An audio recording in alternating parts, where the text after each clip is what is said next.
Chapter 1252. You can't guarantee it 100%. Of course, Feng Ling didn't understand this, but even if Li Nanheng didn't bring any condoms when he came here, he would pay attention to it every time they ended in bed. Before she was completely ready, before she really married into the Li family, he wouldn't let her get pregnant easily. He wouldn't let her fall into a dilemma or be forced into a situation. I've been here for almost half a year. Li Nanheng didn't say much. Just this sentence, coupled with his meaningful gaze, was enough for her to understand what he meant. In this kind of place, the nightlife was not as rich as it was outside. There were not as many entertainment methods and activities. After the sky turned dark, they chatted for a while after eating. They casually took the round pebbles that Li Nanheng had polished with tools as chess pieces and played with them on the ground for a while. Not long after, the two of them lay down and prepared to sleep. What did she do when she couldn't sleep? Of course, every night when she couldn't sleep, he would press her down on the bed and bully her. This man seemed to have an endless amount of energy, and it was always not enough. Unless she was on her monthly period or was really too tired, he really didn't rest at all.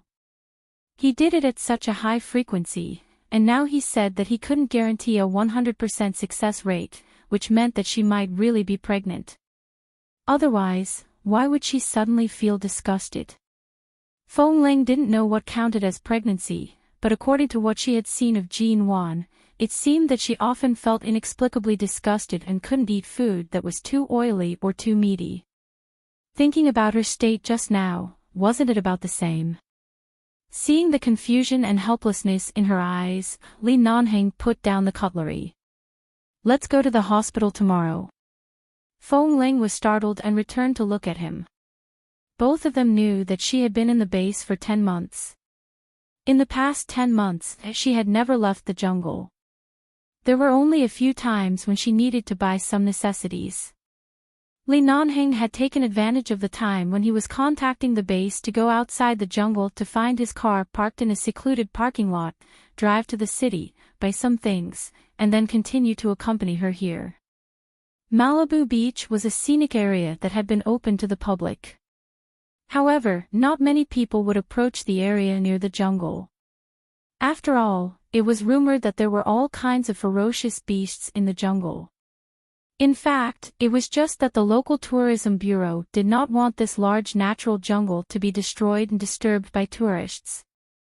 However, not far from here, there were many institutions, parking lots, large supermarkets, hospitals, and many hotels with sea views. Li Nanheng's car was parked nearby. If they really left the jungle, everything would be very convenient. Feng Ling had originally planned to leave after the winter was over. She didn't think too much about whether she should go out to find a hospital right now. What really made her a little nervous was, what if there really is, if you have one, get married and give birth immediately. The man's words were very smooth. Feng Ling's voice faltered and she stared at him. What? You don't want to give birth? You're not ready yet. Li Nanheng raised his brows, his tone patient. No. Feng Ling looked at him and said, I've just never experienced such a thing. I don't know what to do. Other than going to the hospital for a checkup, what else do I have to do? Li Nanheng smiled. His voice was deep and carried a hint of a smile. You speak as if I've experienced it before. Go to the hospital for a checkup first and then listen to the doctor? After all, if she was really pregnant, it would not be a joke. Feng Ling nodded and ate a few more mouthfuls before cleaning up the dishes. Seeing that she was eager to end the day and sleep as soon as possible, as though she could go to the hospital for a checkup tomorrow morning, Li Nanheng smiled at her. Don't be too nervous. No, I'm not nervous. Feng Ling placed the bowl and chopsticks in the water and was about to wash them. However, at this moment, the man behind her walked over and took her hand out of the water.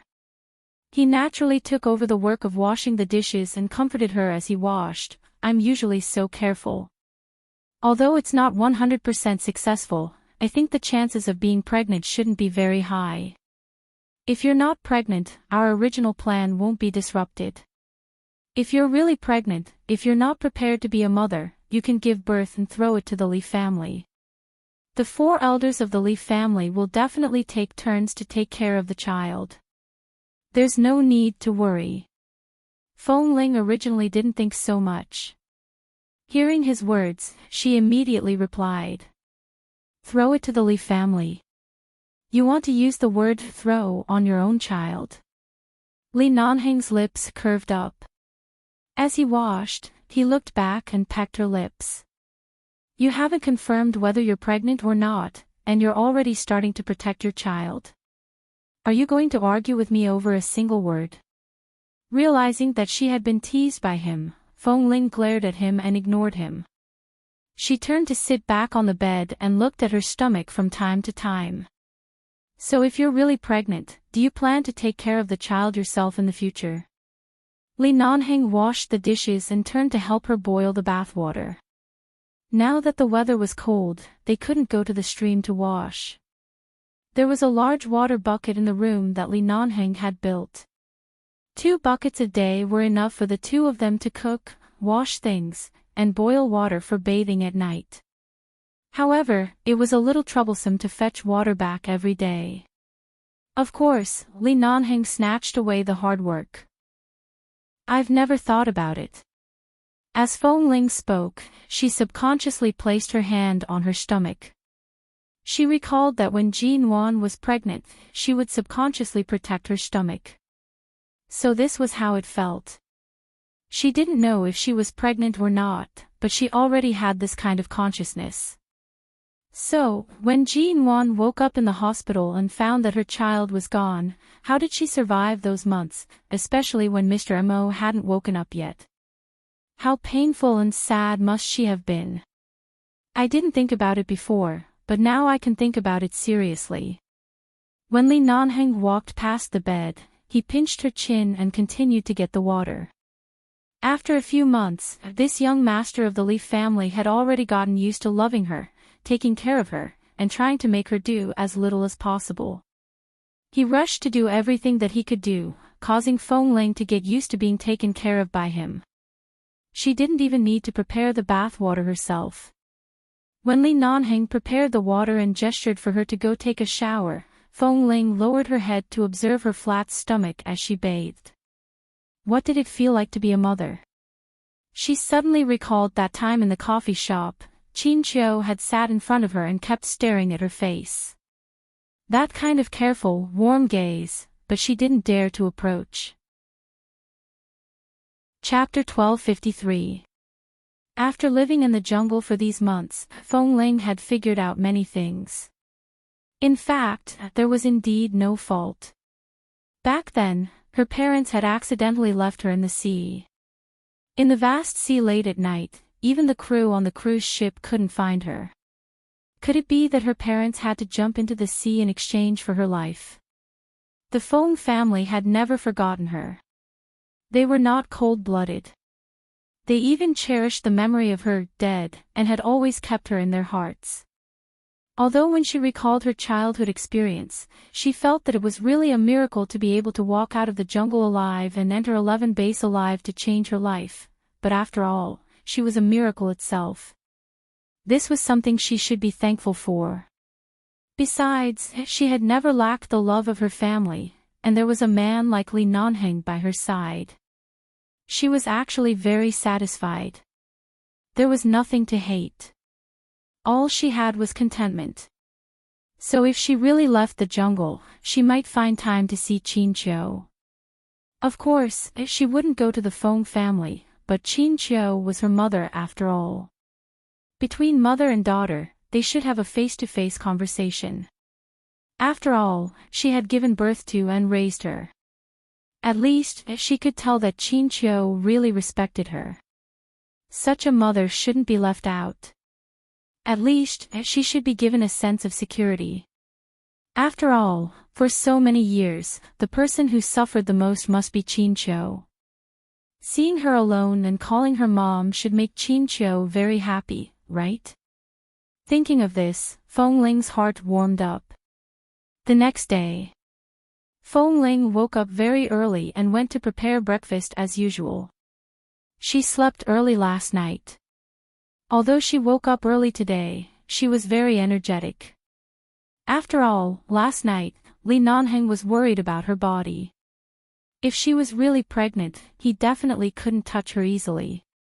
Last night, the man tossed and turned on the bed. In the end, he hugged her to sleep.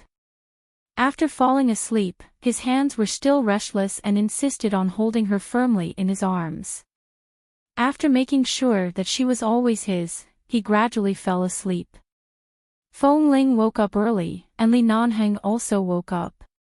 The man lay on the bed, tilting his head to watch her back and forth preparing breakfast. He supported his head with one hand and stared at her for a long time, a smile on his lips. Sensing that the man had woken up and was watching her, Feng Ling placed the breakfast on the stove to heat it up and turned back to look at him. "Why are you looking at me?" "I'm thinking, although there are too many responsibilities in life, we can't stay in this kind of place for the rest of our lives. But when we get old, maybe we can come back to live here.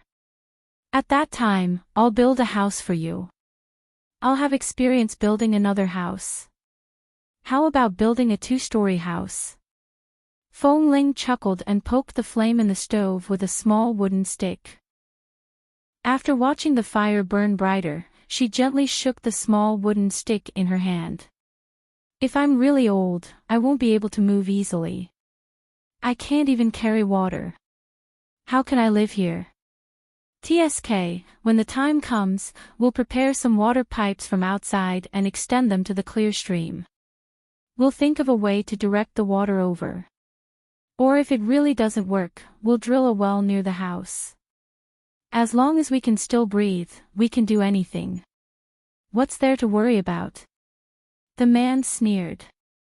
Originally, Feng Ling wanted to mock him for saying it was easy.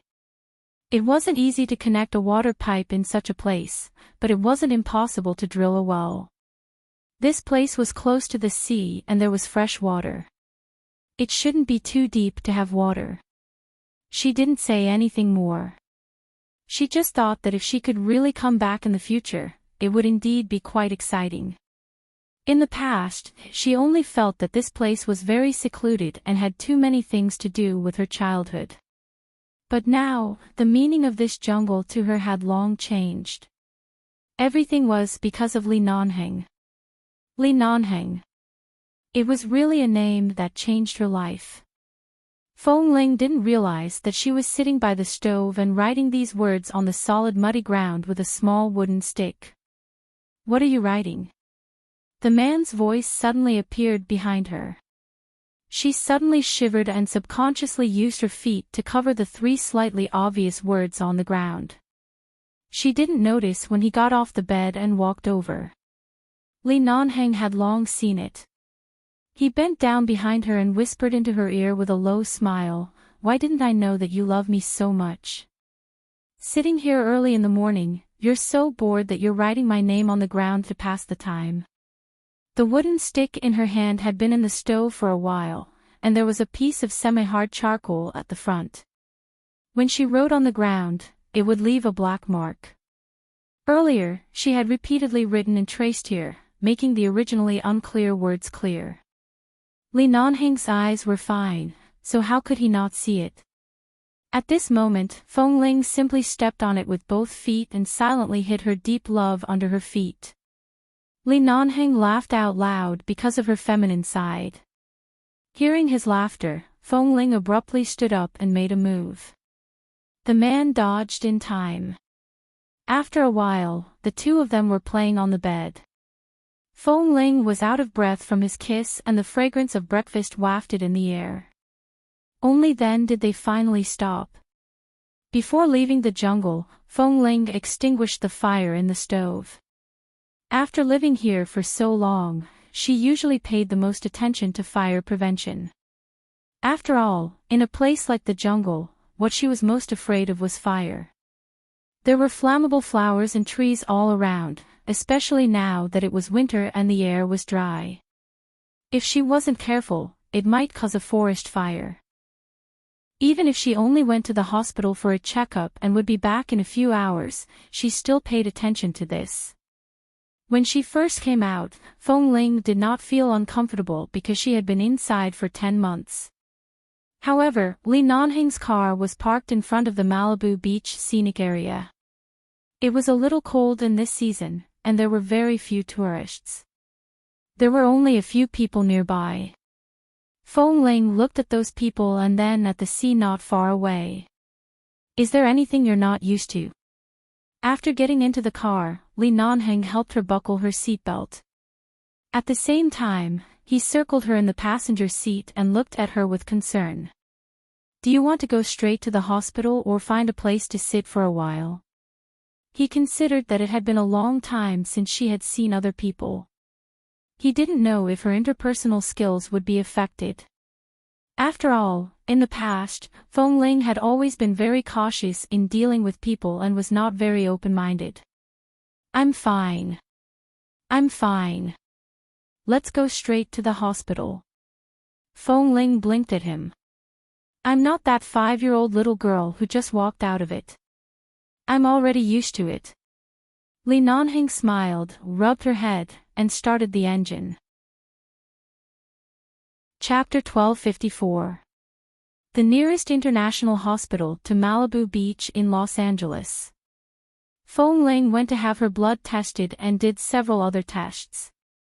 In the end, she confirmed that it was indeed just an upset stomach. The doctor asked her if she had eaten something cold a few days ago. Fong Ling recalled that the bacon she had eaten in the past few days might not be easy to digest, and because there was too much meat, she was afraid that it would go bad after a long time. She didn't want to waste food, so she ate more than usual and ate several meals in a row, causing food accumulation. Furthermore, when she drank water, she often drank cold water when Li Nanheng wasn't paying attention.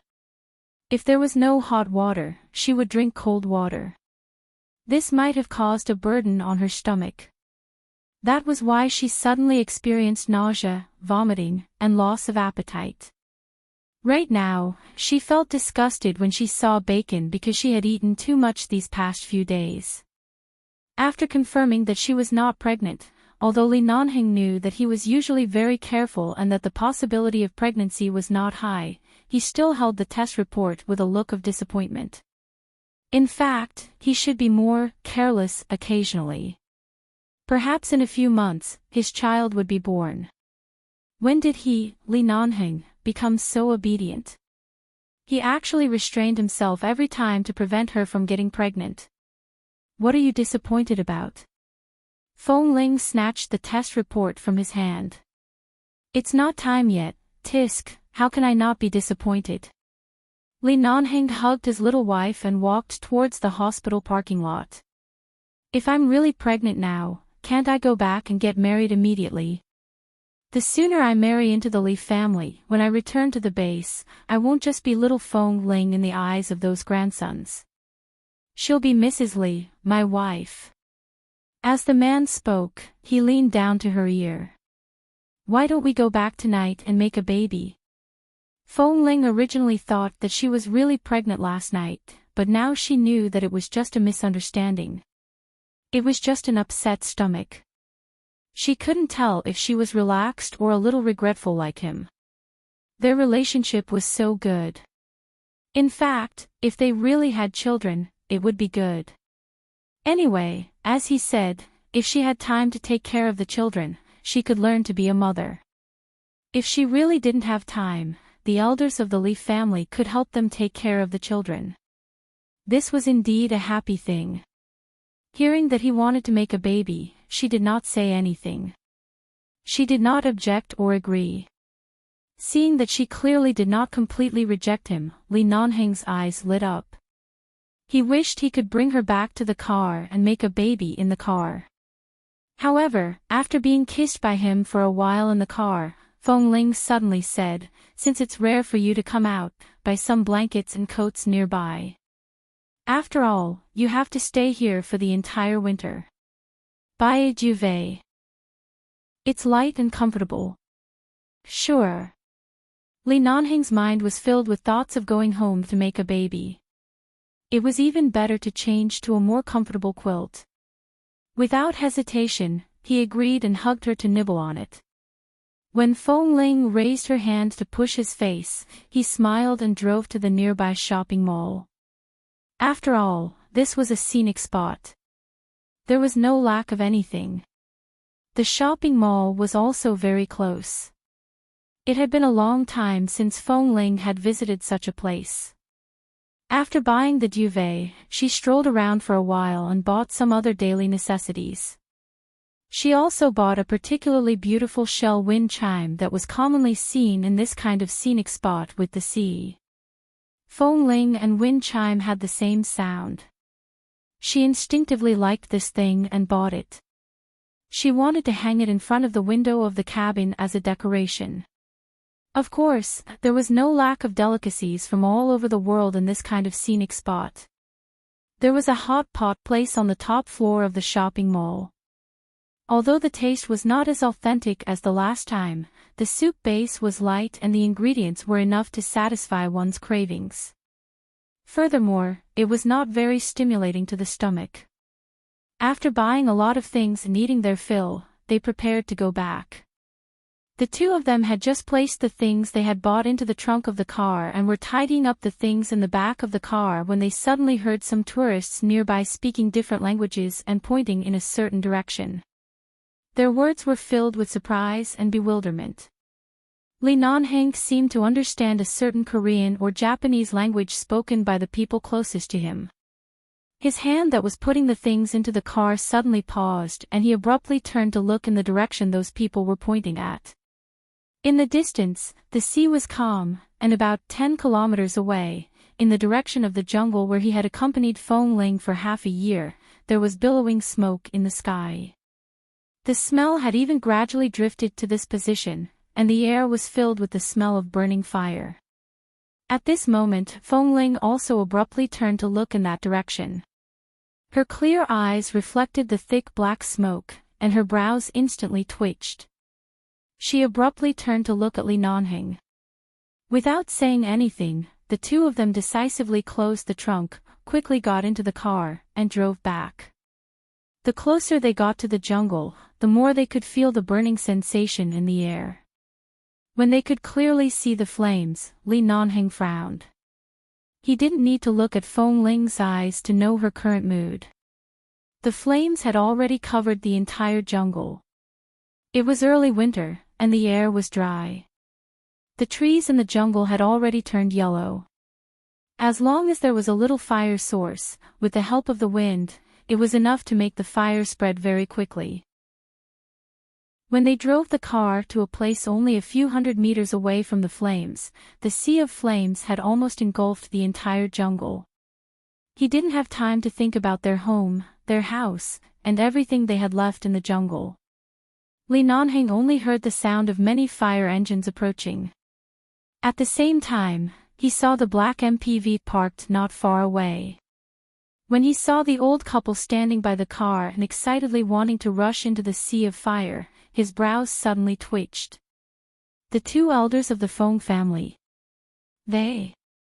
Feng Ling stared at the sea of flames and followed Li Nanheng's gaze blankly to the two old men who were rushing in the direction of the sea of flames.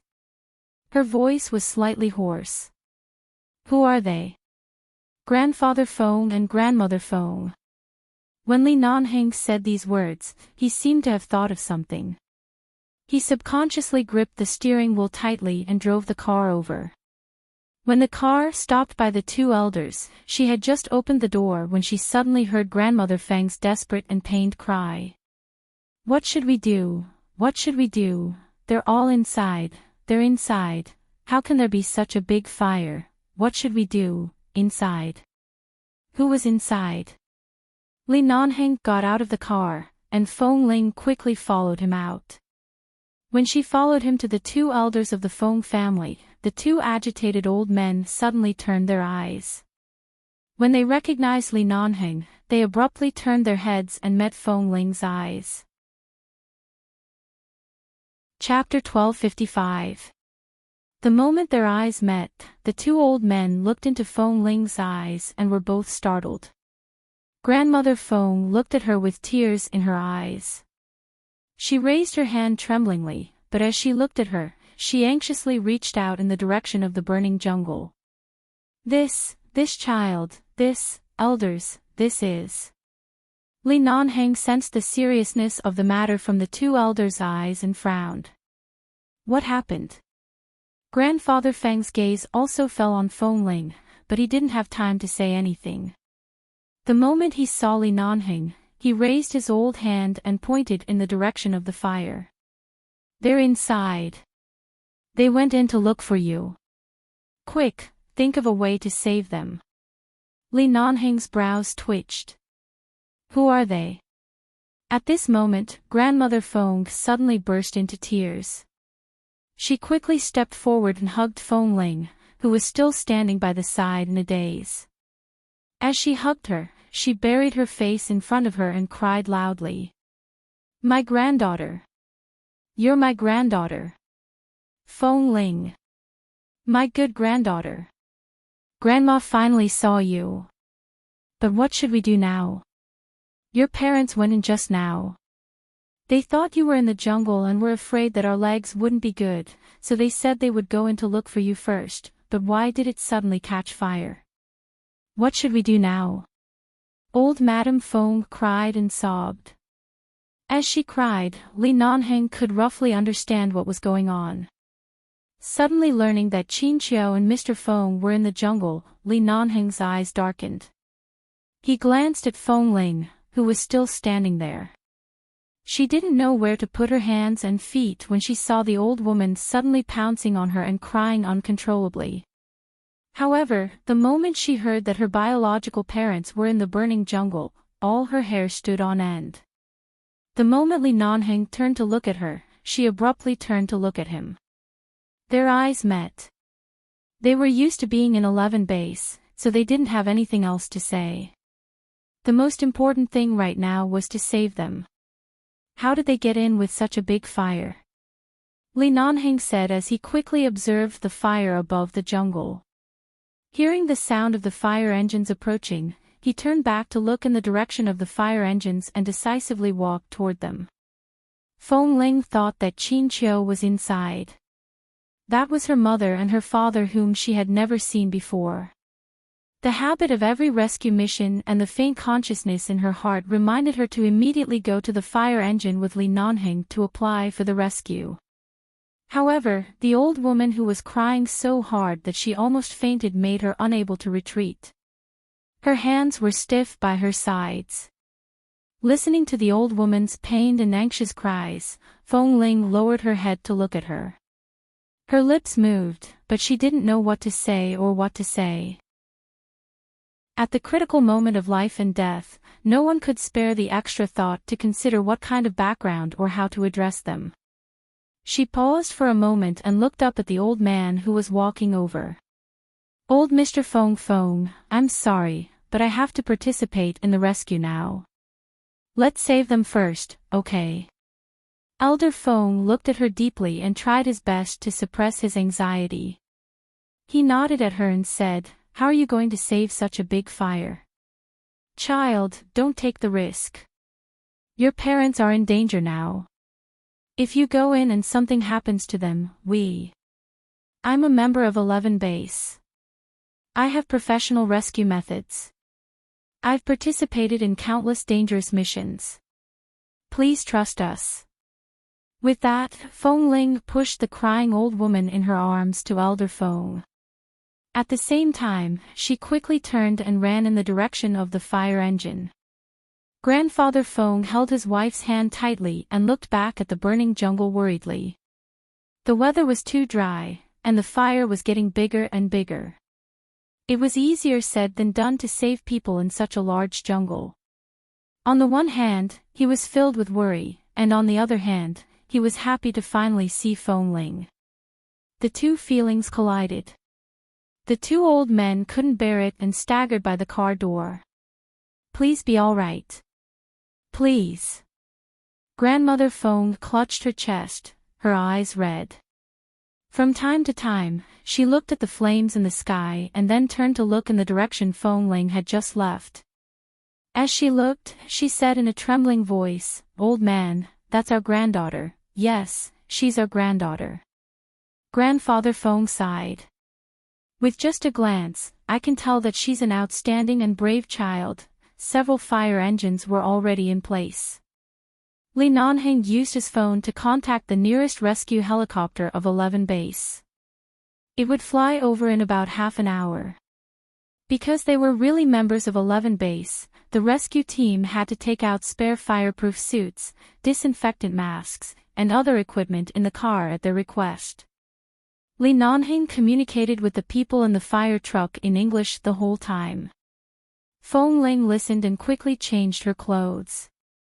Although she was silent and did not step forward to speak, although she looked calm, her trembling hands still exposed the worry and fear under her emotions. It was really too difficult to save the two of them in such a big fire, but the people there were her parents. And the two kind old men just now were her grandparents. They were all family members that she had never dared to hope for. Why did the fire suddenly break out? Why did they suddenly come here? Why did they go in? How could this be? After Li Nanheng communicated with the people inside, he turned back and saw Fong Ling fastening her belt with trembling hands. His gaze fell on her face. At this time, any words of concern were useless. He only looked at her and asked in a serious and low voice, "Can you do it?" Fong Ling did not answer. Instead, she decisively picked up the gas mask and put it on her head as an answer. The fire in the jungle was very big. Although Li Nanheng didn't want Fong Ling to take the risk, she had been on many rescue missions, and they were more dangerous than this. Right now, the people inside were her parents, and she couldn't be left outside. She had to go with them. "After you go in, listen to my commands. No matter what happens, no matter what situation you see, don't be emotional." Li Nanheng warned in a low voice that only she could hear.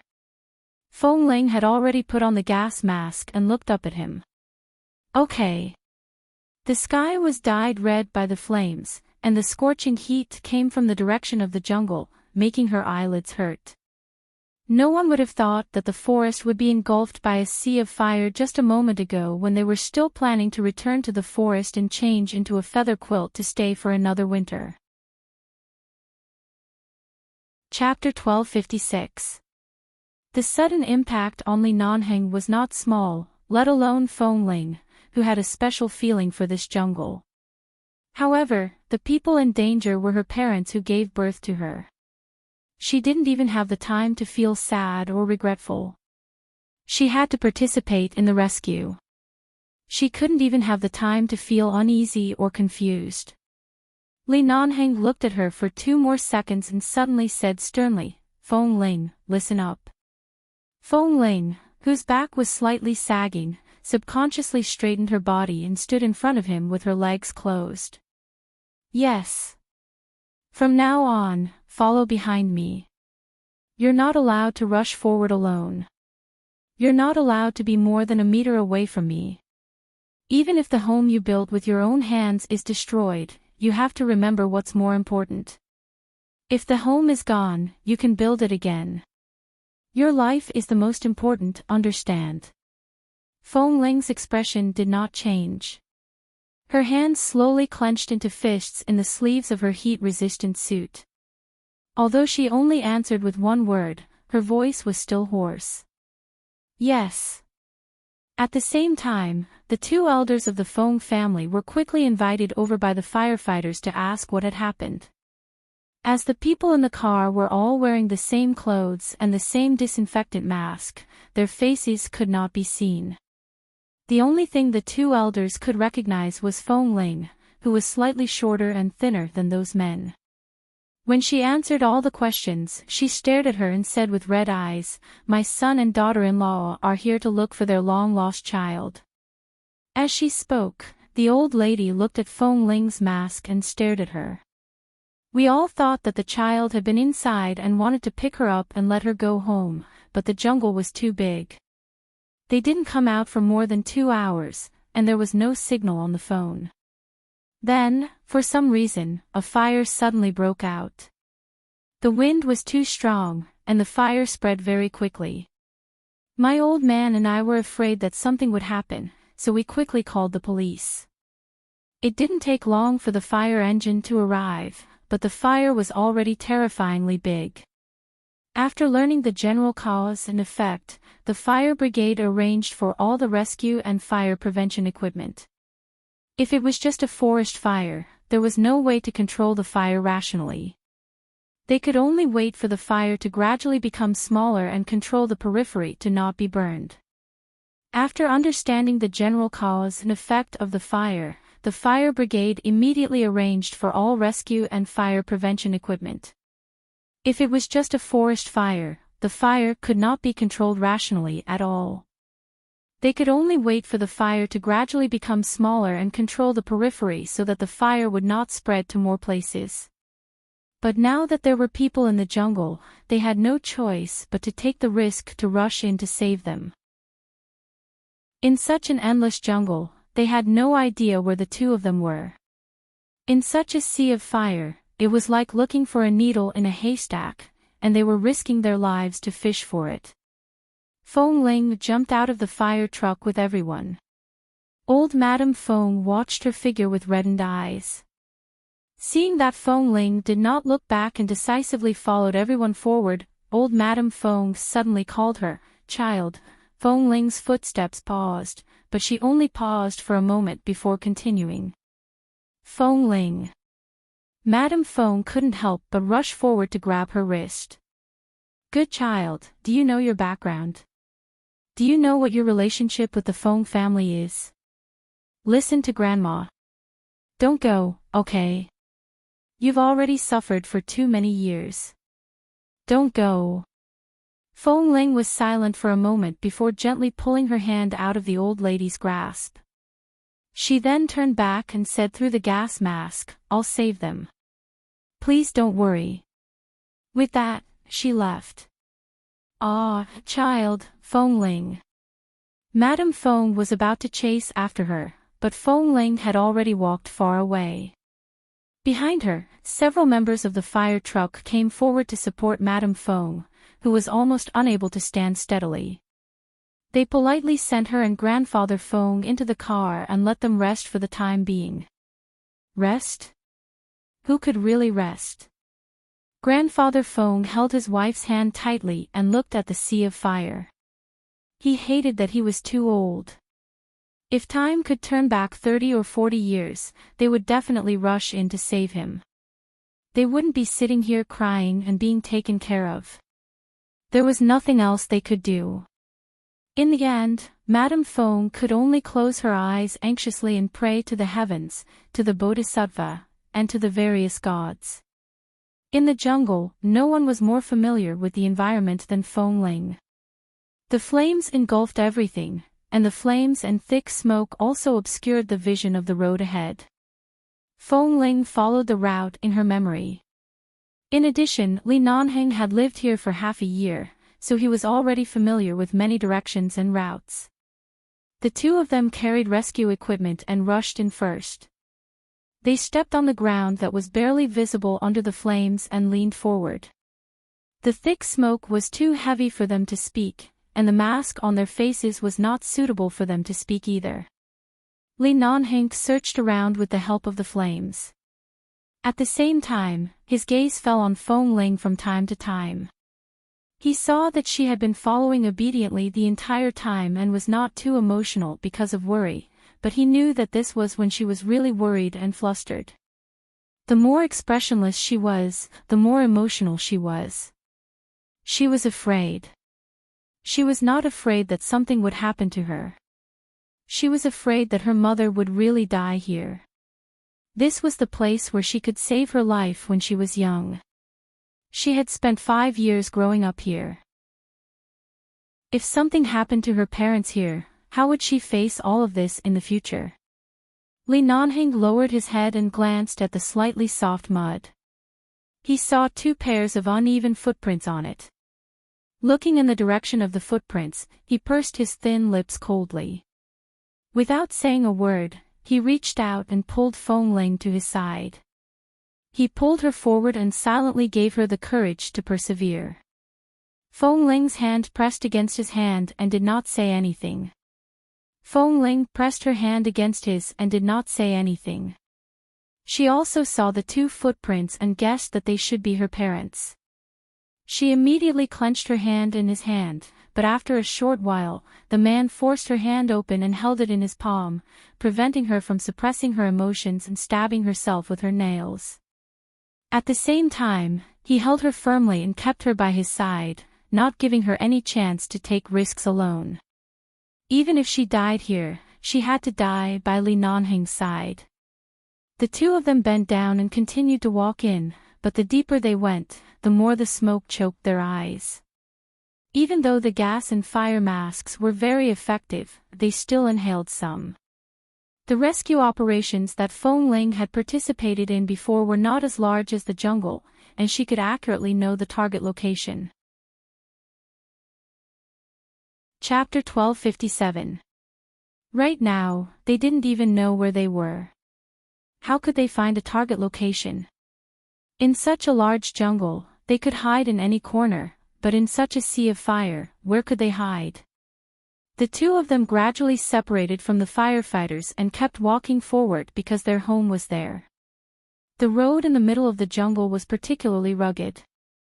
It was so rugged that even though they had walked it for half a year, they still felt scared when they stepped on it again.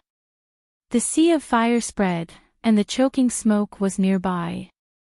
A cluster of fire lifted her clothes. Although the fireproof suit would not burn, it was really hot. Can we still hold on? No matter how they walked in, they were still very far away from their usual living area. The fire was too big. It was not practical to walk in that direction with such a big fire. They would definitely die here before they reached their destination. Fong Ling nodded hastily and did not say much. Li Nanheng exerted a little force and forced Fong Ling to stop. At the same time, he turned around to block her. He lowered his head and saw that the little woman did not seem to realize that she had stopped. She was still walking forward mechanically. She only had to stop because she bumped into his arms. Focus. Don't think about unrelated things. The house can be built again. Let's change the route. They don't know where we built the house. Under normal circumstances, which direction will people go first when they enter the jungle for the first time? Which side looks more obvious? I remember there's a small path near that side. Li Nanheng pressed her into his arms, coaxing her while trying to distract her. Fong Ling came back to herself. She had come in to find Qin Qiu and the others. Of course, saving them was more important. However, after walking in and watching the jungle gradually being swallowed by the sea of fire, she subconsciously wanted to go back and take a look. She didn't know what the emotions in her heart were, but her trembling heart was because when she looked at the trees that were swallowed by the fire, she thought of the home she and Li Nanheng lived together, the home he helped her build bit by bit. She was very sad, but it was not the time to be sad. She braced herself and nodded, trying to sound as calm as possible. Yes, there's a high possibility that the road over there is the same. If they were Fong Ling's parents and this was the first time they had come to a place like the jungle and learned that it was impossible to drive inside, but they also knew that Fong Ling seemed to live here, what would they do? Of course, after walking in, he would find the path that looked the most like a road. Then, he would continue to search for every place that looked beautiful and safe, connecting one safe direction after another. Li Nanheng decisively led Fong Ling there. He no longer hesitated or searched around randomly. He took the same path back and walked toward the route he had roughly guessed. In this thick smoke and terrifying sea of fire, he finally saw the unconscious Mr. Fong Yuanqing, under a tree. Finally, she saw someone.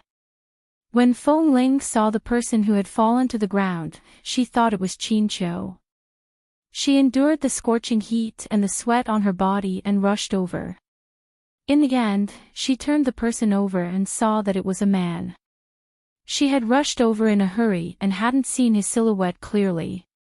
When she saw that it was a man, she paused.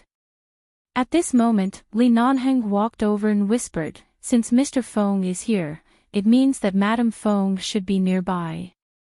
The husband and wife should avoid the fire and walk around here. They won't be too far apart." Hearing that this person was Mr. Feng, Feng Ling composed herself and glanced at the middle-aged man who had fainted from the thick smoke on the ground. Li Nanheng stepped forward and helped the man up. He grabbed one of the man's hands and placed it on his shoulder, helping him to stand up. However, Mr. Feng had clearly fallen into a deep coma and was unconscious. He did not notice this little movement at all. He did not even have the slightest reaction. Li Nanheng knew very well that they were surrounded by trees. It was easy to ignite and produce a lot of thick smoke. He and Feng Ling, wearing heat-resistant suits and gas masks, were already very uncomfortable after coming in for less than 10 minutes, not to mention how much smoke Mr. Feng and Madame Feng had inhaled. Usually, in a fire, the fire was not fatal. The smoke was the real source of death. After Feng Ling finally found one of them, her mental state improved slightly. However, because the smoke here was too thick, she did not have any hope of seeing if Madame Feng could make it out alive.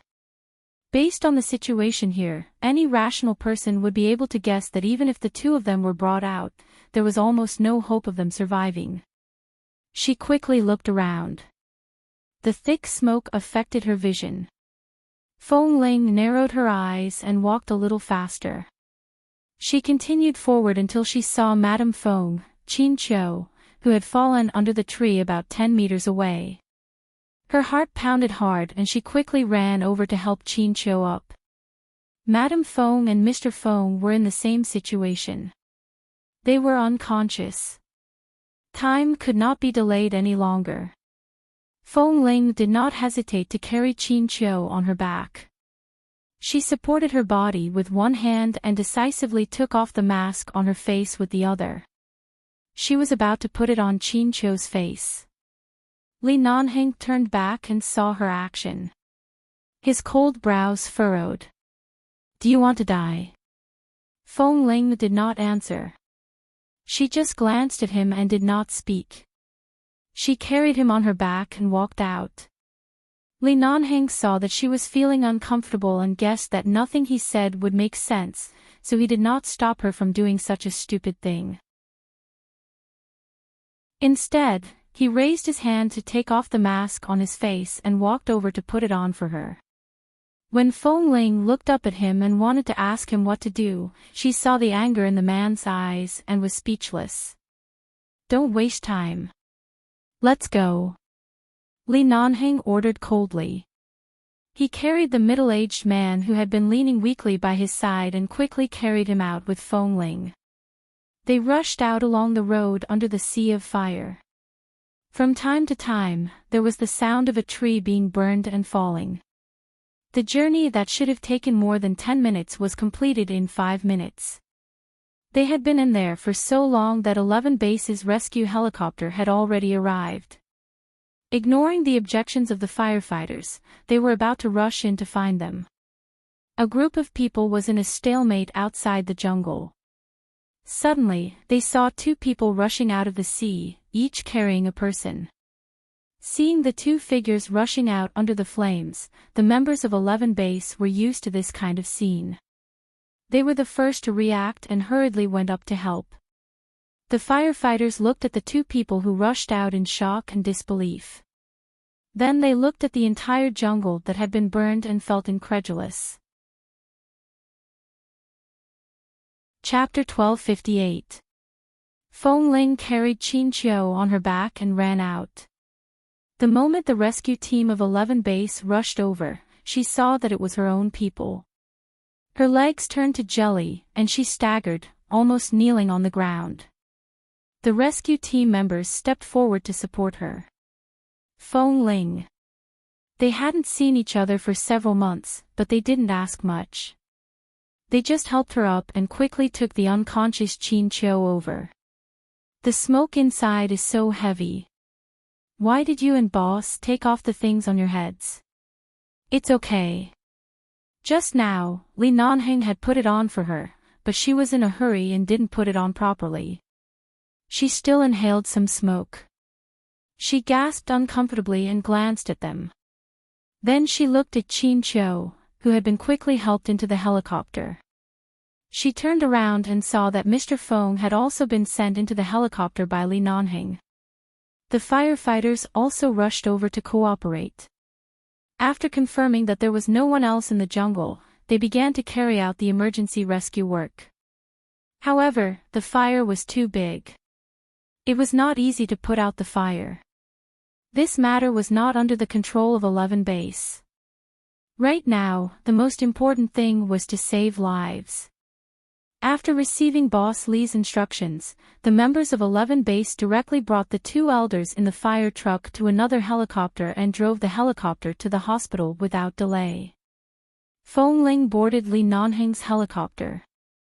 Mrs. Fong and Mr. Fong were unconscious in the helicopter. Their faces were in a mess. She didn't dare to check their breathing, but when she carried Chin Chiu out, she didn't seem to feel Chin Chiu's breath. It was so thick smoke. This kind of situation was not something that could be explained by external or internal injuries.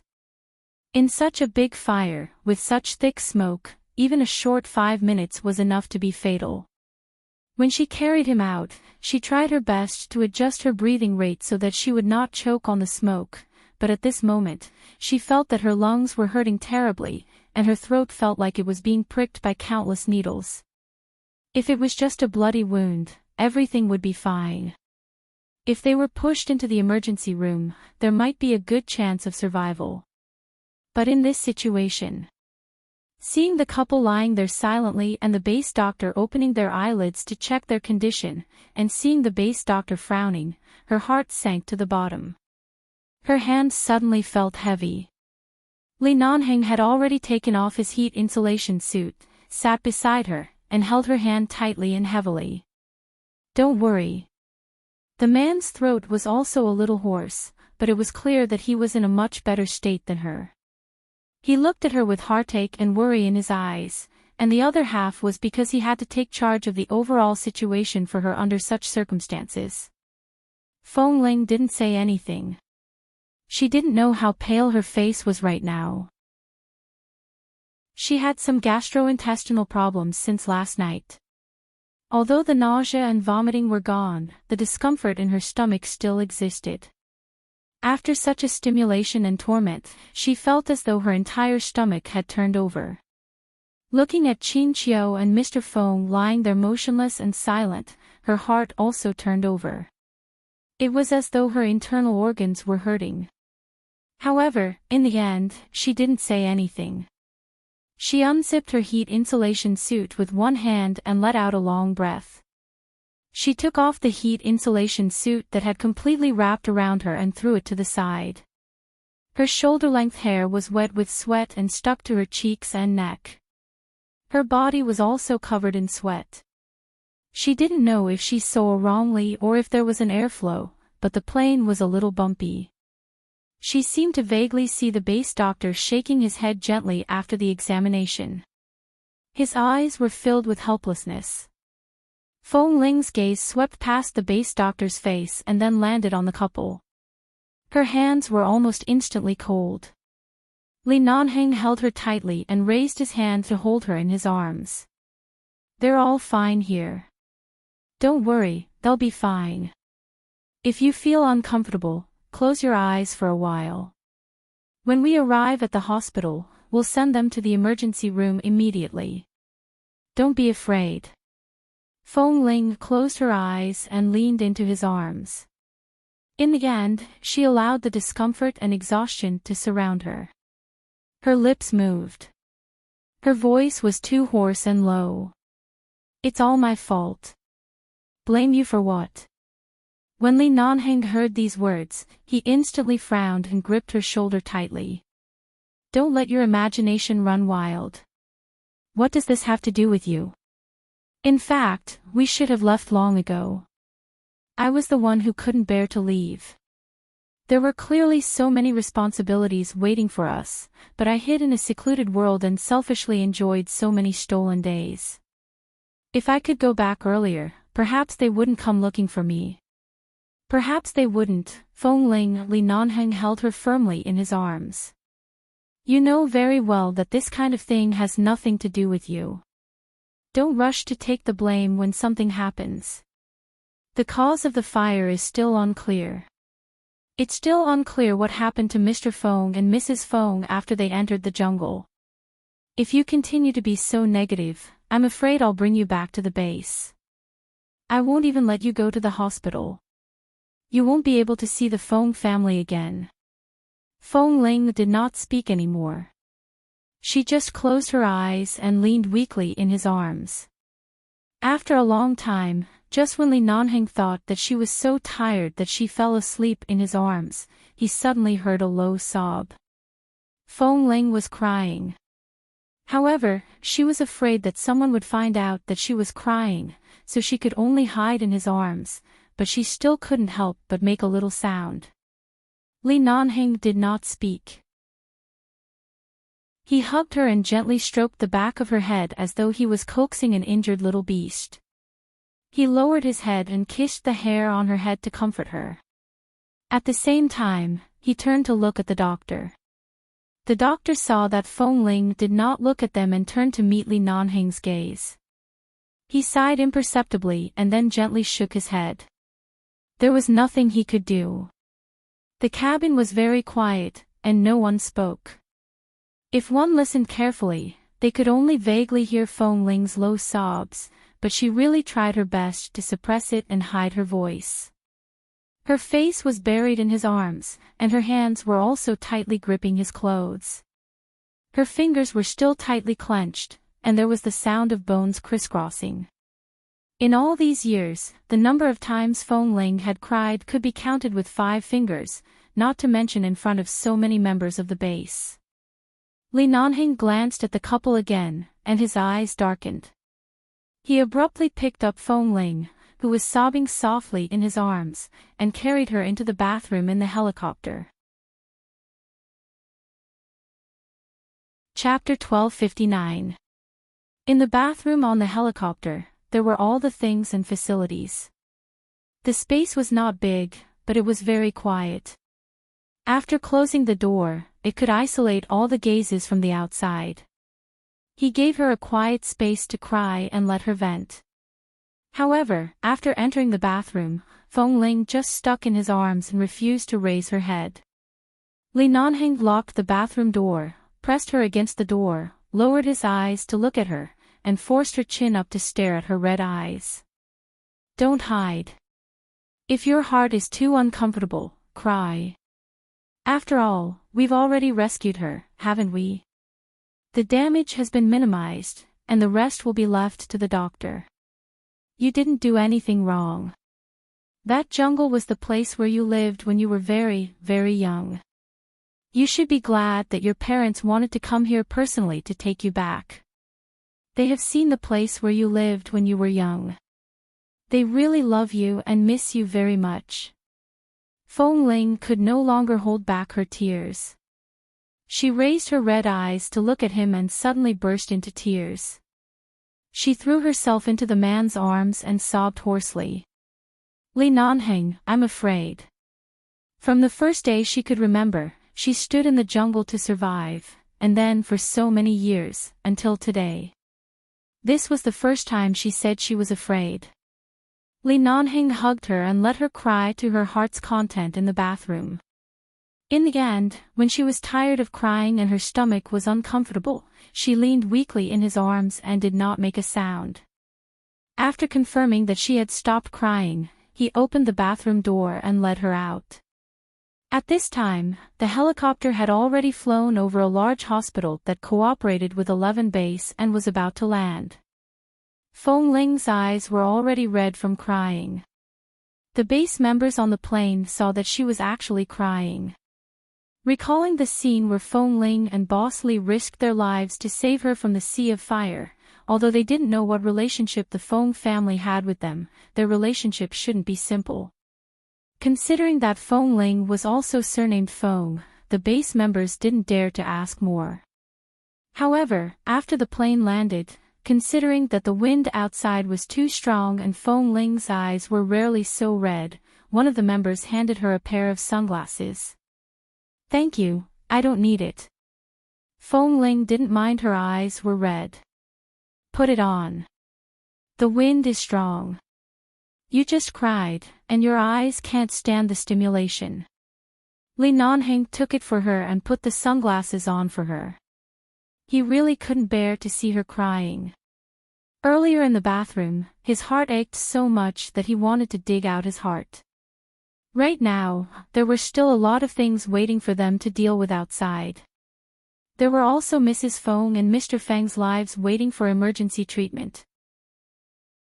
He needed to calm down and rationally deal with it, but as long as he saw her swollen eyes from crying, he was afraid he wouldn't be able to remain 100% calm. Fong Ling did not resist. She thought of the two elders of the Fong family in the other helicopter. At this time, they must be more worried. If they saw her crying like this, the two elders would probably not be able to control their emotions. The old man was old and could not take too much stimulation. The plane landed smoothly. The base members quickly sent Mr. Fong and Mrs. Fong to the hospital emergency center. Fong Ling got off the plane and was about to follow them when she suddenly heard the door of another plane that had just landed open. Someone was reminding the two elders of the Fong family to be careful not to fall. She stopped in her tracks and turned back to see the two elders. She saw that they were trembling and eager to get off the plane. Li Nanheng was going to the emergency center to dispatch people. There were many things he needed to do. He patted Fong Ling's shoulder. "Go accompany the two elders first. Leave the rest to me. I'll investigate the cause of the fire as soon as possible. Be obedient and go." Fong Ling stood in place. Seeing that Li Nanheng had already entered the emergency center, she gently exhaled, then turned to the helicopter, and went up to help. Grandfather Fong and Grandmother Fong were as anxious as ants on a hot pan. They were anxious to enter the emergency center to check on the situation. When she suddenly saw Fong Ling, Grandmother Feng's tears, which she had held back all the way, fell again. When Fong Ling reached out to support her, she quickly grabbed her hand tightly. "Fong Ling. Fong Ling, my good granddaughter, there was no need for a blood test or any other verification."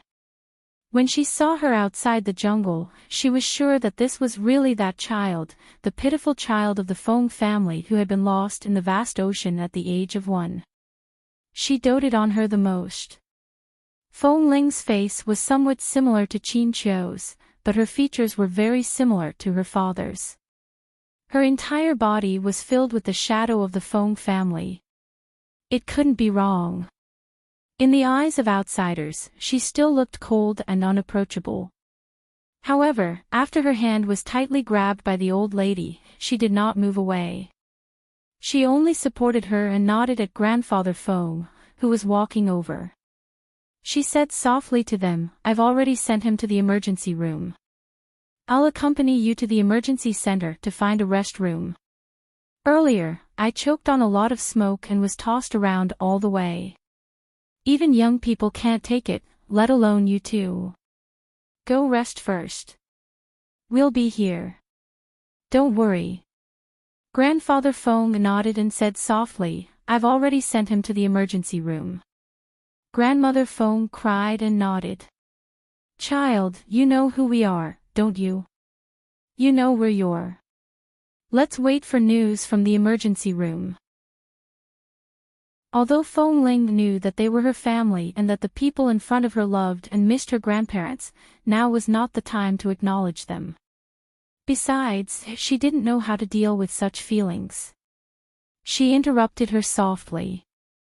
Her sunglasses covered all the true emotions in her eyes. She only called the members of the base in the helicopter to help the two elders of the Feng family in. Even though Feng Ling looked indifferent and unapproachable, at least she did not let go of Grandmother Feng's hand. When she sent them to the restroom, she said that she would pour them 2 glasses of water.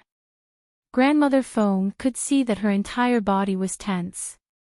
Even though she was reluctant, she still let go of her hand. Feng Ling asked someone to accompany them here. She then turned around and went out. She found 2 disposable cups to fill with warm water. When she returned with the water, she was still thinking about the jungle that had been swallowed by the sea of fire. The home she and Li Nanheng had built with their own hands would definitely not be able to return. Thankfully, all the memories were warm and happy. Thankfully, neither of them was injured. As he said, the home could be rebuilt if it was destroyed. Life was more important. So how did the fire start? She remembered that before she left, she had extinguished all the fire sources. She was afraid that it would cause a fire in the jungle. Fire prevention was very important. She had been very careful, so it was impossible for it to have spontaneously ignited from the inside. There must be some external factor. Chapter 1260. But what kind of external factors was it? There was no one nearby, and there were signs prohibiting tourists from approaching. She knew that there was no one to control the jungle and that it was not safe, so no one dared to go near it. It had caused such a serious fire so quickly. She had every reason to suspect that someone had set the fire on purpose. But there weren't even any surveillance cameras nearby. Walking back to the lounge, Feng Ling put down the 2 glasses of water. In fact, she didn't know how to comfort the old couple, but they had clearly been through a lot. At first, their emotions were indeed unstable, anxious, and excited, but now they had calmed down. Grandfather Feng sat on the chair in the lounge and sighed softly. From time to time, he asked the base members who were guarding them. He was concerned about the situation in the emergency room and wanted to know how serious the discipline of his son and daughter-in-law was. The base members didn't know this probability. They only knew that the survival rate was very low. At this time, they couldn't be provoked, so they could only answer that they didn't know. Old Madame Feng sat there, her eyes still red. When she saw Feng Ling return, she turned to look at her. When Feng Ling went to fetch the water, she turned on the tap and washed her face and eyes with cold water. Although her eyes were still slightly swollen, it was not too obvious. She had already taken off her sunglasses. Meeting old Madame Feng's gaze, she gently placed the disposable paper cup filled with warm water in her hand. Drink some water first. Calm down. Old Madame Feng looked at her with mixed emotions. She wanted to say something. The whole family drove to the jungle because they heard that Feng Ling seemed to have lived there when she was young. When she heard this news, her heart ached uncontrollably. She really wanted to bring the child back to dote on her, but she didn't expect to encounter such a thing. Right now, she was looking at such a living granddaughter standing in front of her. Her features were delicate and her personality was steady and dignified. Even though she did not receive higher education from the Feng family, she was clearly a very outstanding and sensible child. She was many times more mature than those spoiled rich young ladies raised in wealthy families. She clearly had a lot to say, but when she saw her, she couldn't say a word. She held the cup in one hand and held Feng Ling's hand with the other, unwilling to let go. She said warmly, "Child, the Feng family has let you down." Feng Ling was startled for a moment. She then smiled lightly at the old lady. "No, now is not the time to talk about this. Please relax." Seeing that she was so sensible, old Madame Feng felt even worse. She put down the cup and held her hand. "Can you let me hug you well?" Grandma, just want to hug you." I know you're worried about your parents. You look sensible. Your grandfather and I are also worried about them, but you're the child we've lost for 20 years. Right now, I just want to hug you properly. Feng Ling stood by her side and didn't speak. She looked at her with a pained expression. Grandma, just want to hug you. Feng Ling looked at her and nodded slightly. Old Madame Feng instantly choked up. She resisted the urge to cry and hugged Feng Ling. Although old Madame Feng was old, she was a very famous model in the American Chinese world when she was young. Her height shrank as she grew older, but she was not short. In front of Feng Ling, she could hold the thin Feng Ling in her arms and hug her like an elder protecting a child. In her 21 years of life, this was the first time she felt the embrace of a family member. And it was her own grandmother. Feng Ling had never resisted the Feng family, but she was not used to it. She didn't know how to face those people who were related to her by blood, so she didn't want to acknowledge them. However, at this moment, being hugged so tightly by her grandmother, a great sadness finally surrounded her. It was as though she was a child who was aggrieved and wanted to cry in her grandmother's arms. Her nose turned sour, but she held it in. She obediently allowed her to hug her. Hearing that Grandfather Feng was also walking over agitatedly, she did not push him away. Child, you've been wronged. Grandfather Feng stood by the side and wanted to hug her, but seeing that his wife was reluctant to let go, he could only stand by the side and smile in relief. If it weren't for the fact that his son and daughter-in-law were still in the emergency room, his laughter would have been even brighter. He looked at Feng Ling. How exactly did you live in that jungle? We've asked many people, but not many people know what you've experienced. Even if we know, we only know a little, but just that little is enough to make our hearts ache. You've really suffered too much. In the future, come back to the Feng family with us. We'll definitely do our best to make up for everything you've lost in the past 20 years. We love you very much and miss you very much. You're our Feng family's flesh and blood, our little granddaughter. Grandfather Feng stood by the side and wanted to hug her, but seeing that his wife was reluctant to let go, he could only stand by the side and smile in relief. Perhaps it was because she had just let go of her emotions and cried in front of Li Nanheng, so the defenses in her heart were not so heavy. Or perhaps it was because her grandparents' true feelings touched her. Feng Ling couldn't hold back her sour nose and tears fell out. She didn't like to cry. She had never thought that people would really cry when they were emotionally touched. She had only told Li Nanheng about her experiences in her life. At that time, she did not say it in detail, but Li Nanheng could tell what her childhood was like from her life and habits. He had even accompanied her to live in the jungle for so long. In this world, it was enough for only Li Nanheng to know her experiences. She didn't want to be the kind of person who would show others the wounds that had long healed, so she didn't follow Grandfather Feng's words. Instead, she raised her hand and gently patted Grandmother Feng's back. She said softly, "I'm right here. I won't be lost again. You two should rest well." Grandfather Feng's eyes instantly turned red when he heard the words "won't be lost again."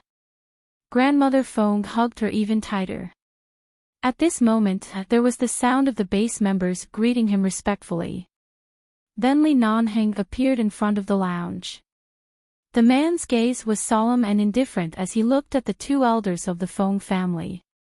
He nodded politely at Grandfather Feng and glanced at the figure being held by the old lady. His voice was so serious that it made Feng Ling shiver. "Feng Ling, come out." Feng Ling patted the old lady's back again. She turned around and saw the man's solemn expression. Ching Ching has finally opened a reader group after more than a year of cheering from the readers. Ha ha ha, and it's a WeChat group. If you want to join, go take a look on Weibo and send me a private message to take a screenshot of my fan value. Chapter 1261. What's wrong? Feng Ling walked out of the lounge and looked up at him. Li Nanheng lowered his eyes to look at her, raised his hand, and gently rubbed her soft hair. He seemed to be very tired. This kind of exhaustion was not physical, but psychological. Touching her hair and seeing the hope in her eyes, he said in a low voice, "They are not in good condition. You have to be mentally prepared." Feng Ling knew that they had inhaled too much smoke and had been in the jungle with a huge fire for so long. When she carried Mrs. Feng on her back, she could not feel her breath. She was indeed mentally prepared, but she habitually trusted Li Nanheng. He told her not to worry and to leave everything to him. But Li Nanheng was not an immortal. He could not bring a dying person back to life. That tiny bit of hope was shattered in the end. Feng Ling did not speak but just pursed her lips and looked at him. Li Nanheng couldn't stand her silent and forbearing gaze. He glanced at the two old people who were still in the lounge, and an imperceptible heartache flashed across his eyes. He dragged her away and pressed her against the wall in a corridor that the two old people couldn't see. There's still an emergency treatment, but the doctors are basically dealing with the aftermath. I know you can't bear it, but I can't hide it from you. Feng Ling was speechless. Indeed, she thought she was strong enough. But when this kind of thing really happened, she found that she really couldn't take it. Leaning against the wall, she felt speechless. In her mind, Mrs. Feng, Qin Qiu, looked at her excitedly and patiently in the shopping mall. She looked at her eagerly in the coffee shop. She smiled gently from time to time because of her and Li Nanheng's ambiguous love in the coffee shop. She had a mother and a father. They personally went to the jungles to pick her up and take her home. She thought that she had never come into contact with family since she was young and thought that she was indifferent to it, but she did not expect that such a strong blow would make her entire body numb. Feng Ling leaned against the wall and did not speak. Li Nanheng stood in front of her, holding her shoulder, giving her time to be silent, giving her time to digest and face, and accompanying her in silence. In the end, Feng Ling reached out to hug his neck and buried her face in his neck. She did not speak, but he felt the warm tears on his neck. He caressed her head. My parents passed away when I was very young. I was too young at that time, and I didn't even have the emotions to cry or be sad. After living with a few elders, I've become numb to family love, but I can't deny its existence. When I'm sad, I cry. It takes time to heal. I've always been here. I have shoulders and chests. They're all yours. Feng Ling hugged him and nodded silently. Her tears still soaked his neck. He gently stroked the back of her head and held her firmly in his arms. Little Qiu. How could this be? How could this be? Just as Feng Ling was comforted by Li Nanheng and the two of them were walking back, they suddenly heard a trembling scream. The voice belonged to old Madame Feng. Feng Ling's expression stiffened and she quickly walked over, only to see that old Madame Feng had already walked out. Not far away, the door of the emergency room was open. Qin Qiu's entire body and face were covered by a white cloth. The doctor had just informed the people of 11 Base and then pushed her out. She didn't expect there to be two old people here. As soon as she was pushed out, she was stopped and couldn't be pushed to the morgue. She could only stand there and watch the old people crying and pouncing on her. She had just learned that there was no hope. Now that she saw the person who was once smiling at her lying under a cold white cloth, Feng Ling's face instantly turned pale. She quickly walked over and when old Madame Feng lifted the white cloth and threw herself on the bed to hug Qin Qiu, she walked forward and hugged old Madame Feng. She couldn't say anything. When she opened her mouth, she would definitely be choked with sobs. She tried her best to hold back all the tears that wanted to gush out, but she looked at the pale and motionless Qin Qiu with her own eyes. She saw that the tears had already dried up. They were probably shed in the emergency room, but in the end, she couldn't be saved. Even if no one was willing to believe that all of this was true, the whole family had been discussing how to bring her back last night. The whole family had been very happy and excited, but why did they suddenly separate forever? It would only take a few hours. It was just a big fire. His body was not burned at all. Everything was clean and tidy. But she was gone. The old lady threw herself on Chin Chio's cold body and cried. She kept shouting, "Xiao Chio, don't go. Feng Ling just came back. You two haven't acknowledged each other yet, Xiao Chio." These words all hit Feng Ling's heart. Feng Ling had just cried. Right now, she was holding back her tears. She hugged the old lady tightly with both hands, afraid that she would fall down. Grandfather Feng stood by the side and closed his eyes. His painful gaze shifted from Chin Chio's pale face and finally landed on the medical staff at the end of the bed. Even though he knew that there was little hope, he still asked hoarsely, "What about the other one?" "My son, sir, the man inside is the same," the leading doctor said apologetically. He and his wife also inhaled a lot of smoke. No matter how advanced modern medicine is, it's really impossible to save this situation.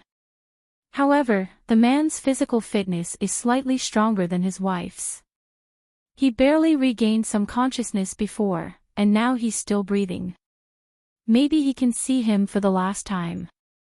The doctor tried his best to be tactful. However, it was clear that he was saying that this was the last time he would see him before he completely died. There was no way to save him. When Grandfather Feng heard that his son could not be saved, he almost staggered. The members of 11 Base behind him quickly stepped forward to support him. "Elder Feng, my condolences." At this moment, the doctor suddenly looked at Li Nanheng, who had just walked behind Feng Ling and the old lady. "Mr. Li, the man inside is still dying, but we heard what he said during the emergency treatment. He said he wanted to see you. See him. He was about to die, and his daughter and family were outside." However, when Mr. Feng knew that he only had one breath left, he said he wanted to see Li Nanheng. Li Nanheng glanced at the doctor indifferently. The doctor nodded at him, indicating that what he said was true. At this time, the old lady had already fainted from crying. Feng Ling quickly helped her up, and Grandfather Feng could only rely on others to support him. The scene was chaotic. The doctor was already used to this situation and only told the patient's last words truthfully. W. 4M. Chapter 1262. Li Nanheng gave the members of 11 Base a look. They immediately understood what their boss meant and nodded. "We'll make arrangements for the two elders of the Feng family." Li Nanheng did not speak further. At the same time, his gaze landed on Feng Ling. She was hugging Madame Feng. Under the doctor's lead, he walked into the emergency room. After changing into a sterilized isolation suit, he walked in and walked to the bed inside. Mr. Feng was lying there with his eyes closed, motionless. Li Nanheng looked at the various medical equipment by the side. He heard the sounds of the heart and lungs breathing and all the machines that represented the human body's vitality.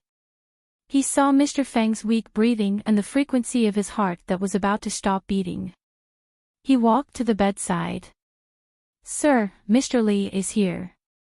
Can you still hear me?" The doctor walked over and removed the blood pressure measurement from Mr. Feng's fingertips.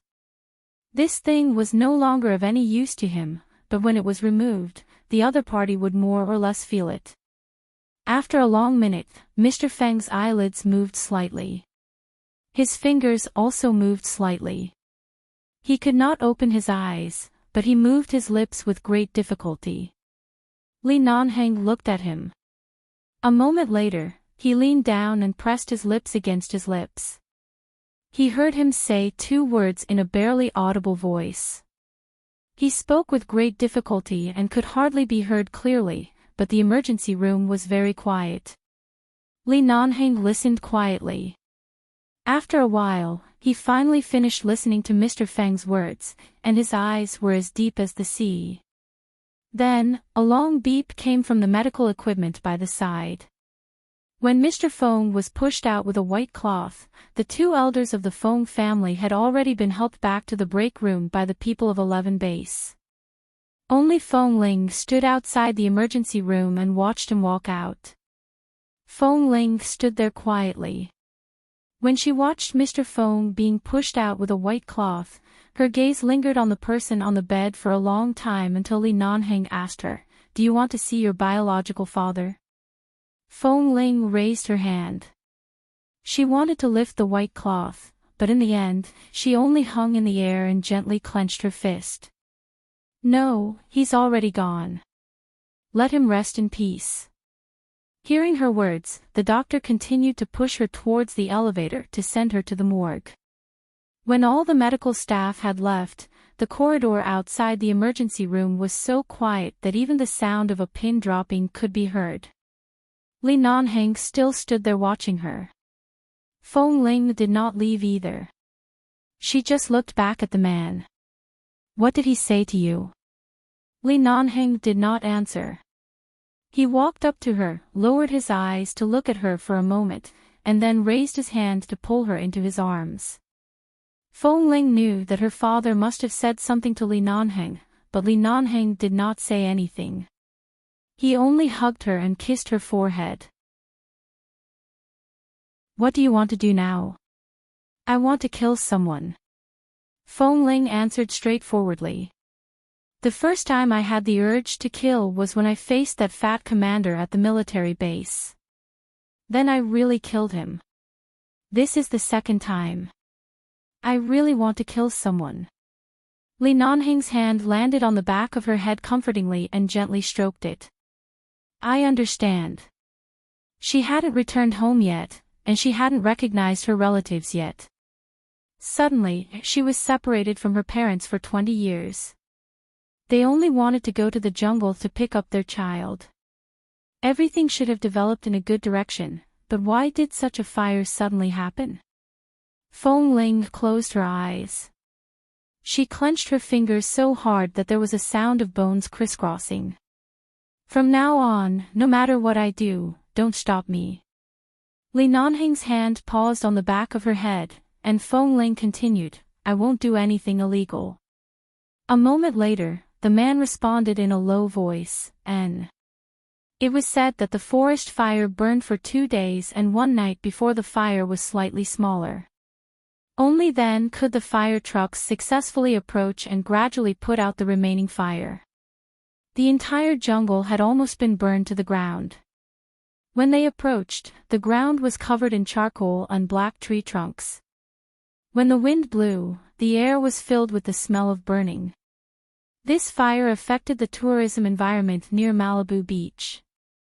The United States Tourism Administration was very angry and reported it to the higher-ups.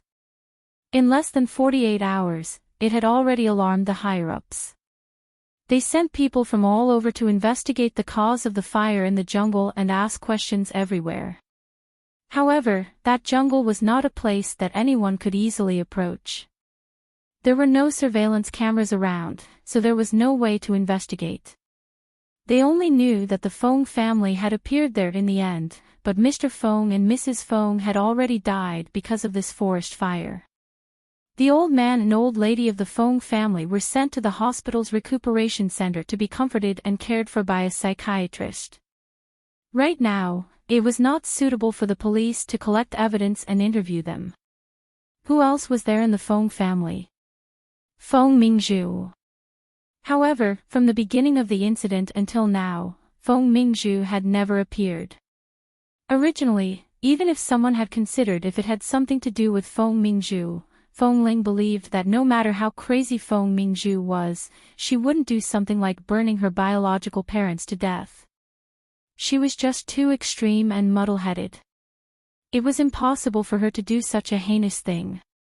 However, for 3 days, Feng Mingzhu did not appear. When they received news from the customs that Feng Mingzhu was in a hurry to leave the United States with someone else's passport and identity card, she was caught by the customs and was currently detained at the airport.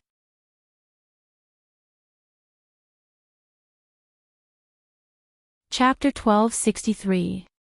A figure hurriedly went to the washroom of the Customs Inspection Center and took off his coat. Then, he hurriedly took out a pair of sunglasses from his coat and put them on. He tied his hair up high into a ponytail. His whole appearance and temperament seemed to have changed a little. She wanted to sneak out while the staff of the customs center were not paying attention. Feng Mingzhu saw that 2 people who worked as agents were detained by the customs. Many customs officers went up to forcefully open their suitcases to check their items. When their attention was on the 2 illegal agents, they didn't care about their suitcases anymore and quickly jumped out of the door by the side. 2 or 3 minutes later, the customs staff suddenly found that Feng Mingzhu had disappeared. They went to the washroom and saw the coat thrown there. They hurriedly came out and sounded the alarm. In the large Los Angeles airport, Feng Mingzhu was hiding everywhere. Suddenly, the entire airport's alarm rang, scaring her to the point where she had nowhere to run. She hid in a deserted corner, trembling all over, and her eyes lost focus as she stared into the distance. Her arms wrapped around her shoulders, she squatted there, buried her face between her legs, and cried silently in fear. The alarm didn't stop. From time to time, the sound of an English broadcast came from the airport, and the entire airport was filled with Feng Mingzhu's name. Feng Mingzhu felt that she couldn't hide here. Sooner or later, she would be discovered by the patrols or security guards here. Taking advantage of the fact that there was no one around, she came out of the corner and wandered around the washrooms. In the end, she wanted to find an opportunity to walk to the exit or the parking lot to leave. However, while Feng Mingzhu was walking quickly to find a way out, she didn't know that all the entrances and exits of the Los Angeles airport, which covered an area of 2.6 million square meters, had been quickly guarded by members of the 11 base. She didn't know that all the visible surveillance areas on every floor of the airport had been thoroughly checked. 15 minutes later, Feng Mingzhu managed to blend into the group of people who had just landed outside the airport hall. From time to time, she pushed up the sunglasses on her face and walked out of the crowd. Just as she was about to walk out of the airport hall, suddenly, a group of people wearing the black uniforms of the 11 base appeared in front of her and surrounded her. As soon as Feng Mingzhu saw their clothes and the cold and solemn expressions on their faces, she trembled and froze in place. In the next moment, she saw the members of the 11 base take the initiative to give way. When she saw the people approaching in front of her step by step, she felt as though the whole world was about to collapse. Feng Mingzhu's expression was ashen. She watched as Feng Ling approached her step by step. Feng Ling's gaze was cold, and there was undisguised coldness and killing intent in her eyes. She stopped 4 or 5 meters away from Feng Mingzhu and looked at her coldly. You. Feng Mingzhu had thought of many possibilities. She thought it was the police or someone else, but she never expected that the person who came to arrest her would be Feng Ling. What about me? Feng Ling looked at her expressionlessly.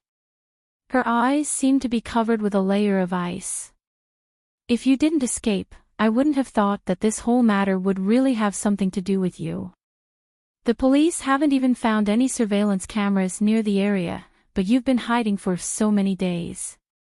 You even want to use a fake identity to leave the United States. Not to mention that it's impossible for you to leave, even if you really leave, as long as 11 base wants to track you down. Where do you think you can escape to? Even if you hide in the South Pole, there's still nowhere to run. Feng Mingzhu's expression was deathly pale. What are you talking about? I just accidentally took the wrong passport. When did I say that I wanted to use a fake identity to leave the country? I However, Feng Ling did not wait for her to finish speaking. She only sneered and casually took out the real passport that belonged to Feng Mingzhu from her pocket. When Feng Mingzhu looked at the thing in her hand in disbelief and was speechless, she suddenly threw the passport heavily on her face. Feng Mingzhu was in pain, but she looked at the people from 11 base around her and then at the gun on Feng Ling's waist. Her lips trembled and she could not say a word for a long time. They were clearly sisters, but at this moment, they were actually meeting each other with such identities. Feng Ling looked at her coldly for a long time. It was so long that Feng Mingzhu was about to be frozen under her gaze.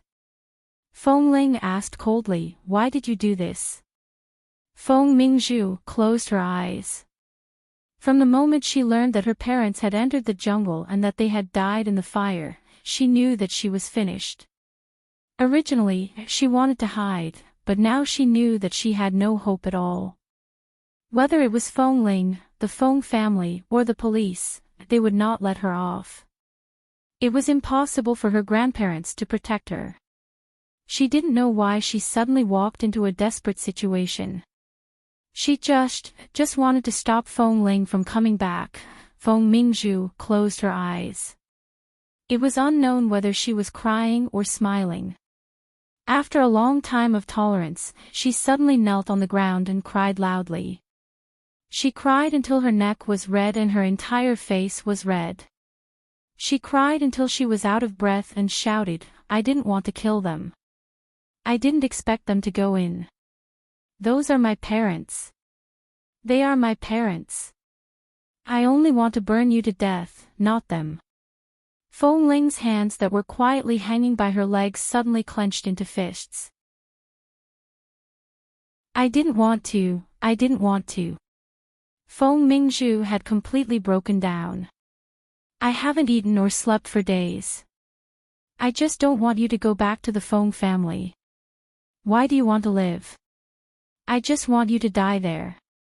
The person I want to burn to death is you. But why are they the ones who die? Why?" She raised her hand and held her head hard, screaming and crying. "I don't want to do this either. Why did they go in? I don't want to kill them at all. But what can I do? What can I do? What can I do? By the time I know, it's already too late." Feng Ling endured and walked forward, kicking Feng Mingzhu's chest hard. She then walked forward and pulled Feng Mingzhu up, who had been kicked to the ground. She grabbed her collar tightly with both hands and looked at her fiercely and coldly. "Feng Mingzhu, you're really stupid. How can I have the same blood as you?" Feng Mingzhu's entire body was in a sorry state. She looked at her with a miserable expression. Feng Ling's kick was very painful, and there seemed to be the taste of blood in her throat. She tried hard to swallow it, but a cold gun was suddenly pressed against her forehead. Feng Mingzhu shivered all over and looked at her with trembling eyes filled with fear. "We're clearly sisters, but there's such a big gap between us. Do you think you're the daughter of a famous family? You've been living a luxurious life since you were young, and I'm an orphan who can't be on your so-called stage." Feng Ling's voice was cold, and she said word by word coldly, "But do you know where the real gap between us is? That is, if you want to kill me, it's still as difficult as ascending to heaven as you plan carefully and advance step by step. And if I want you to die, I can make your blood splatter on the spot right now." Asking for monthly Votsu. 4M. Chapter 1264. Feng Ling had already pulled the trigger. As long as she hooked her finger, she could immediately send Feng Mingzhu to meet her parents. Feng Mingzhu's eyes were full of fear. She knew she was doomed. But facing a woman who seemed to be possessed by the king of hell, she really felt a gun pressed against her head. Her head could be blown off at any time, and the fear of death surrounded her. She trembled violently and looked at Feng Ling in disbelief. Are you going to kill people in a place like the airport? Feng Ling, how can you be so bold? If you dare to set fire to the jungle, you should have investigated my childhood. I grew up drinking wolf's milk. How can I be humane? The only reason I've kept you alive until today is because I've never cared about you. Feng Ling's tone was very indifferent, but the gun in her hand was very cold. It was as cold as her voice. You set fire to the forest and killed your parents. The Feng family can no longer be your backer. The police and 11 base won't let you off, especially me. Even if I shoot you here, it's just a matter of writing another complaint. It won't cause any trouble. Do you think I don't dare? After being in contact with Feng Ling for so long, Feng Mingzhu only knew that she seemed to be a very powerful character in 11 base, but Feng Ling had always been very gentle and aloof. She was always indifferent and didn't even have the desire to quarrel with others. This was the first time Feng Mingzhu felt Feng Ling's killing intent. It was a terrible killing intent. You can't kill me. Feng Mingzhu tried to suppress the fear in her eyes and glared at her. I'm your sister, you can't do anything to me. The Feng family is in deep trouble now. If you dare to do anything to me, have you thought about Grandpa and Grandma? Will they be able to take this blow? You. Ah. Before she could finish speaking, she was abruptly slapped to the ground by Feng Ling. The slap was so hard that the corner of Feng Mingzhu's mouth cracked in pain. There was a faint trace of blood at the corner of her mouth. She lay on the ground and only recovered from the dizziness after a long while.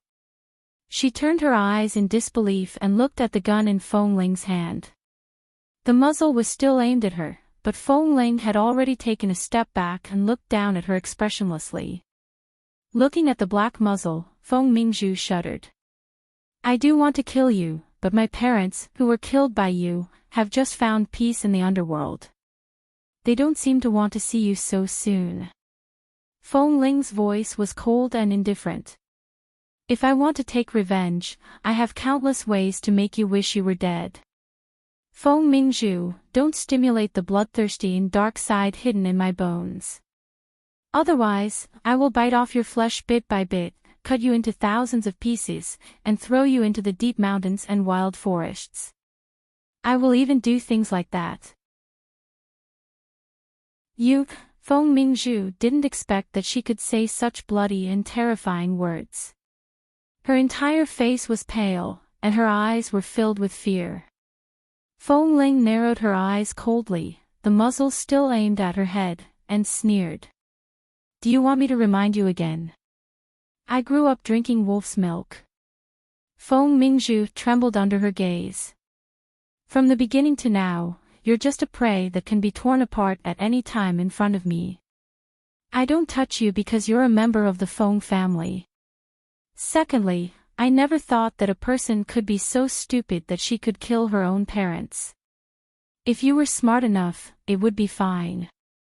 At least, you wouldn't harm others and yourself, but unfortunately, you're really stupid to the point that you deserve to die. Feng Ling coldly looked at her face that was filled with fear. Feng Mingzhu, do you really want to taste the feeling of being torn apart? I don't. Feng Mingzhu breathed heavily and abruptly tried to get up from the ground. However, the moment she got up, she was kicked to the ground by Feng Ling again. Her head hit the empty chair by the side and trembled miserably on the ground for a long time. Then she curled up and leaned against the chair, barely managing to sit up. She looked carefully at the thing in Feng Ling's hand. That gun. Seeing the fear and concern in her eyes, Feng Ling's eyes were still cold. Don't worry, this is a silencer gun. Even if I kill you here, few people will hear it. Feng Mingzhu trembled all over and carefully looked at the expressionless members of 11 base around her.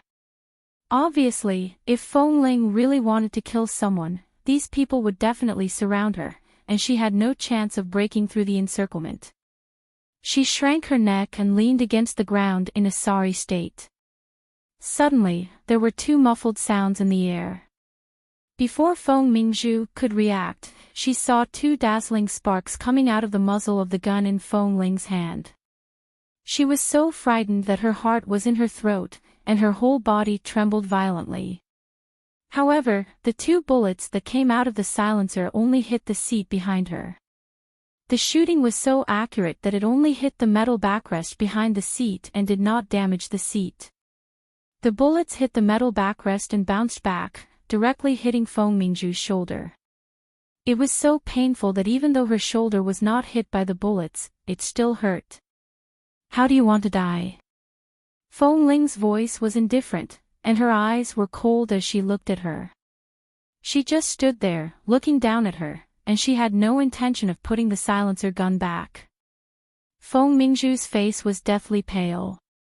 She wanted to hold the back of the chair behind her to stand up, but after trying for a long time, she couldn't get up. She stared blankly at Feng Ling. It wasn't easy for her to prop her legs up, but this time, Feng Ling shot the ground under her feet. Ah! She was so frightened that she fell heavily back to the ground. She felt that the bullet was close to her feet. If she dared to move again, her bullet would definitely hit her. "Feng Ling, what exactly do you want?" Feng Mingzhu sat stiffly on the ground for a long time, and in the end, she seemed to be about to be driven crazy. She looked at her blankly. What? He didn't even plan on going back to acknowledge his parents. Now, he was going to avenge his parents with righteous indignation? What right do you have to avenge them? Who do you think you are? Do you think I'm really afraid of you? Ah! Another shot. This time, it brushed past her ear, accurately brushing past her earlobe, leaving behind a scorched trail of blood. The bullet once again landed on the back of the metal chair behind her, making a crisp, dang sound. Feng Mingzhu was so shocked that she swallowed back all the words she was about to say due to the shock. Chapter 1265. Feng Ling really wanted to take her life just like that. She really couldn't bear to see her like this. At the thought of the fire in the Malibu jungle and Qin Chou, who was pushed out of the emergency room with a white cloth, she wished she could kill her on the spot. After several consecutive mental tortures, Feng Mingzhu, who had already broken down, burst into tears. She clutched her clothes tightly with both hands, but her eyes were filled with fear. She didn't even have the strength to get up. Feng Ling held the gun in her hand tightly and looked at her. Every word was cold and clear. "I promised Li Nanheng that I wouldn't do anything illegal and wouldn't let him worry. I won't take your life. Keep it and slowly waste it in the cold prison." Feng Mingzhu trembled and looked at her in disbelief. "What are you going to do? There's no death penalty in American law. Feng Ling, if you dare." At this moment, the cold muzzle of the gun was suddenly pressed against her forehead. Feng Ling walked forward, leaned down, and pressed the muzzle against her. She said lightly, "There's no death penalty in the law, but I do. Unfortunately, death is too easy. It's better to let you suffer in prison for the rest of your life. I'll let you repent and torture yourself every day and night for killing your parents with your own hands." Feng Mingzhu opened her mouth. "You," at this moment, Feng Ling put away the gun and no longer looked at her. She turned around expressionlessly and walked away. After taking a few steps, she said coldly, "Take her away." Behind her, Feng Mingzhu screamed in horror as she was dragged up by the members of 11 Base. Feng Ling quickly walked out of the airport hall with her hands in her pockets. She had been suppressing her temper that was on the verge of erupting. She was afraid that if she really couldn't control it well, Feng Mingzhu would really die here. She knew very well just how much she wanted to kill Feng Mingzhu right now. She endured it until her hands trembled. She endured it until the tip of her tongue hurt from being bitten by her and the taste of blood spread in her mouth. Only then did she calm down. She put the safety of the gun in her pocket back on to prevent herself or the people accompanying her from accidentally injuring herself or the people accompanying her.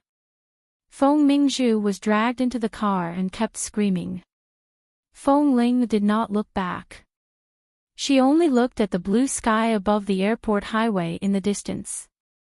It had been a long time since she had seen the sky like this. In the forest, she had always lived in the shade of the dense forest. Although there were occasional rays of sunlight, it was not much. It had been a long time since she had seen such a clear blue sky. Feng Mingzhu returned to the hospital. As she promised, she only caught Feng Mingzhu back and asked the people of 11 Base to take her to the police station. Feng Mingzhu was now stimulated by the death of her parents and was incoherent, but all the evidence was with her. As long as she handed it over to the police, they would find out what method she used to set fire to the forest so smoothly. However, when she returned to the hospital, there were not many people left in the hospital. The two elders of the Feng family had been traumatized and had been accompanied by a psychiatrist.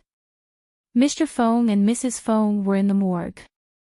Feng Ling didn't know what else she could do in this place, so after entering the hospital, she did not enter again. Instead, she sat on the bench by the side of the hall on the first floor. Her eyes were lifeless as she sat there motionlessly. Li Nanheng learned that she had returned, but he did not wait for her to go upstairs. Not long after, he learned from the members of the base that she was sitting on the first floor in a daze and walked down. He was walking on the escalator, facing where Feng Ling was sitting. The man walked over step by step. Feng Ling's eyes were indeed looking in that direction, but she seemed to have lost focus as though she hadn't seen anything. Clearly, she had fallen into a kind of self-consciousness. When she vaguely felt a familiar aura, Feng Ling's eyes moved and she recovered some energy. She raised her eyes to meet Li Nanheng's gaze. The man had already walked up to her and looked down at her. "I didn't kill her," Feng Ling said stiffly and mechanically. Li Nanheng reached out and stroked her face. "I know." All the wariness and thorns in her body seemed to be instinctively retracted in front of him. Because of the man's approach, Feng Ling pressed her head against his body and pressed her forehead against his abdomen. She whispered, "I don't know what else I can do. The Feng family is in a mess right now. I didn't want to have anything to do with the people in this family, but I can't control myself now. I really feel terrible." Li Nanheng gently patted her shoulder. "Leave everything to me." Feng Ling pressed her head against his firm abdomen and closed her eyes. She raised her hands and silently hugged him. After a long time, she asked in a low voice, "What should I do next?" She didn't know if her senses were wrong, but she seemed to feel that after a few seconds of silence, Li Nanheng touched her hair. "Let's deal with Mrs. Feng and Mr. Feng's funeral first. After sending them away, I'll tell you what you should do." At this time, Feng Ling trusted Li Nanheng unconditionally. She also believed that everything he did for her was developing in a good direction. She also knew that he would definitely plan a good situation for her. Everything would be arranged according to her. However, her home in the jungle was gone. She hugged him tightly and said in a muffled and hoarse voice, "In the future." Li Nanheng interrupted her and said warmly, "You haven't slept well these days. We'll deal with the funeral tomorrow. Go to sleep first. I'll accompany you." Feng Ling nodded and was about to get up when the man hugged her. Before she could react, he picked her up by the waist. She was startled. The moment the man picked her up, she turned to meet his gaze. She instinctively wrapped her hands around his neck and looked at the man's face and his firm, dark eyes that seemed to be able to cover all pain and suffering for her. At this moment, she suddenly rejoiced that she had held back. She didn't like to cause trouble for Li Nanheng. Even though she knew that even if she really shot Feng Mingzhu at the airport, Li Nanheng still had the ability to protect her. But she didn't want to cause trouble for him. Li Nanheng hoped that everything would be fine for her. He didn't want her to be involved in these troublesome matters. Looking at the man's cold and clean side profile, Feng Ling's fatigue finally surged into her heart. She closed her eyes and leaned against his shoulder, allowing him to carry her to the break room. Chapter 1266. Feng Ling didn't know how to deal with her parents' funeral. After Feng Mingzhu was taken away, she had been in a daze for the past few days. During this period, she had cooperated with the psychiatrist to treat the two elders of the Feng family and had visited them. The two elders were already old. In just a few days, the white-haired people had sent off the black-haired people, and they had become even more haggard. However, when they saw that Feng Ling was still standing here, they felt somewhat relieved. Feng Ling wasn't sure if they knew about Feng Mingzhu. They didn't mention Feng Mingzhu's name, so they should know. If they didn't mention her name, it meant that they didn't want to mention these things anymore. This was a good thing. This was enough to show that the two elders were not stupid people. They knew the truth. Even if she was their own granddaughter, they couldn't protect her after discovering such a thing. In fact, Feng Mingzhu's original intention was to burn Feng Ling to death. This intention was even more chilling. No matter how one looked at it, Feng Mingzhu was completely defeated because of her poor planning and excessive haste.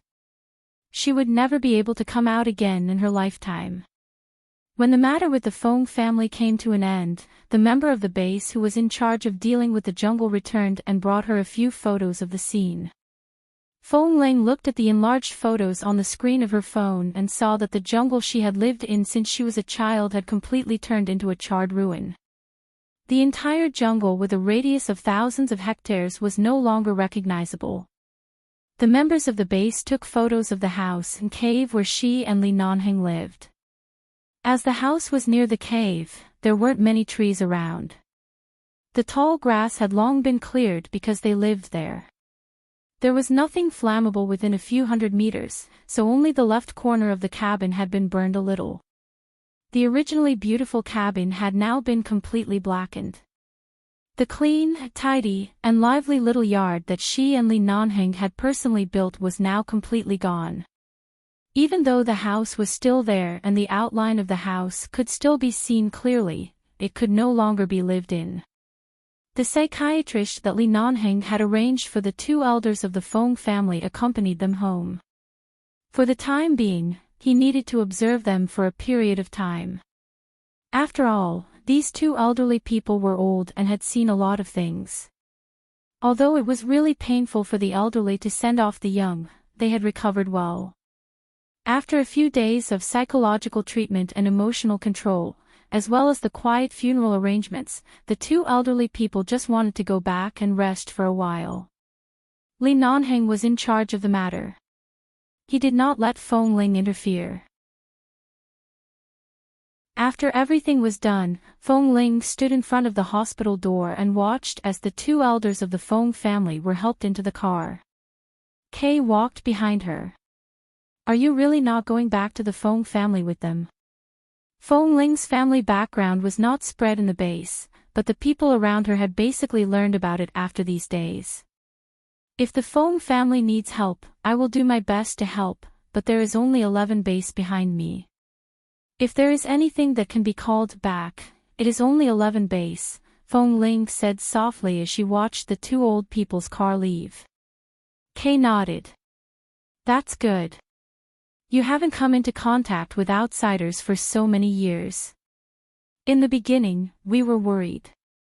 If you really followed these two elders back to the Feng family to become the daughter of some rich family, that kind of scene really feels very strange, and you definitely won't be used to it. But then again, Boss Li really spoils you enough.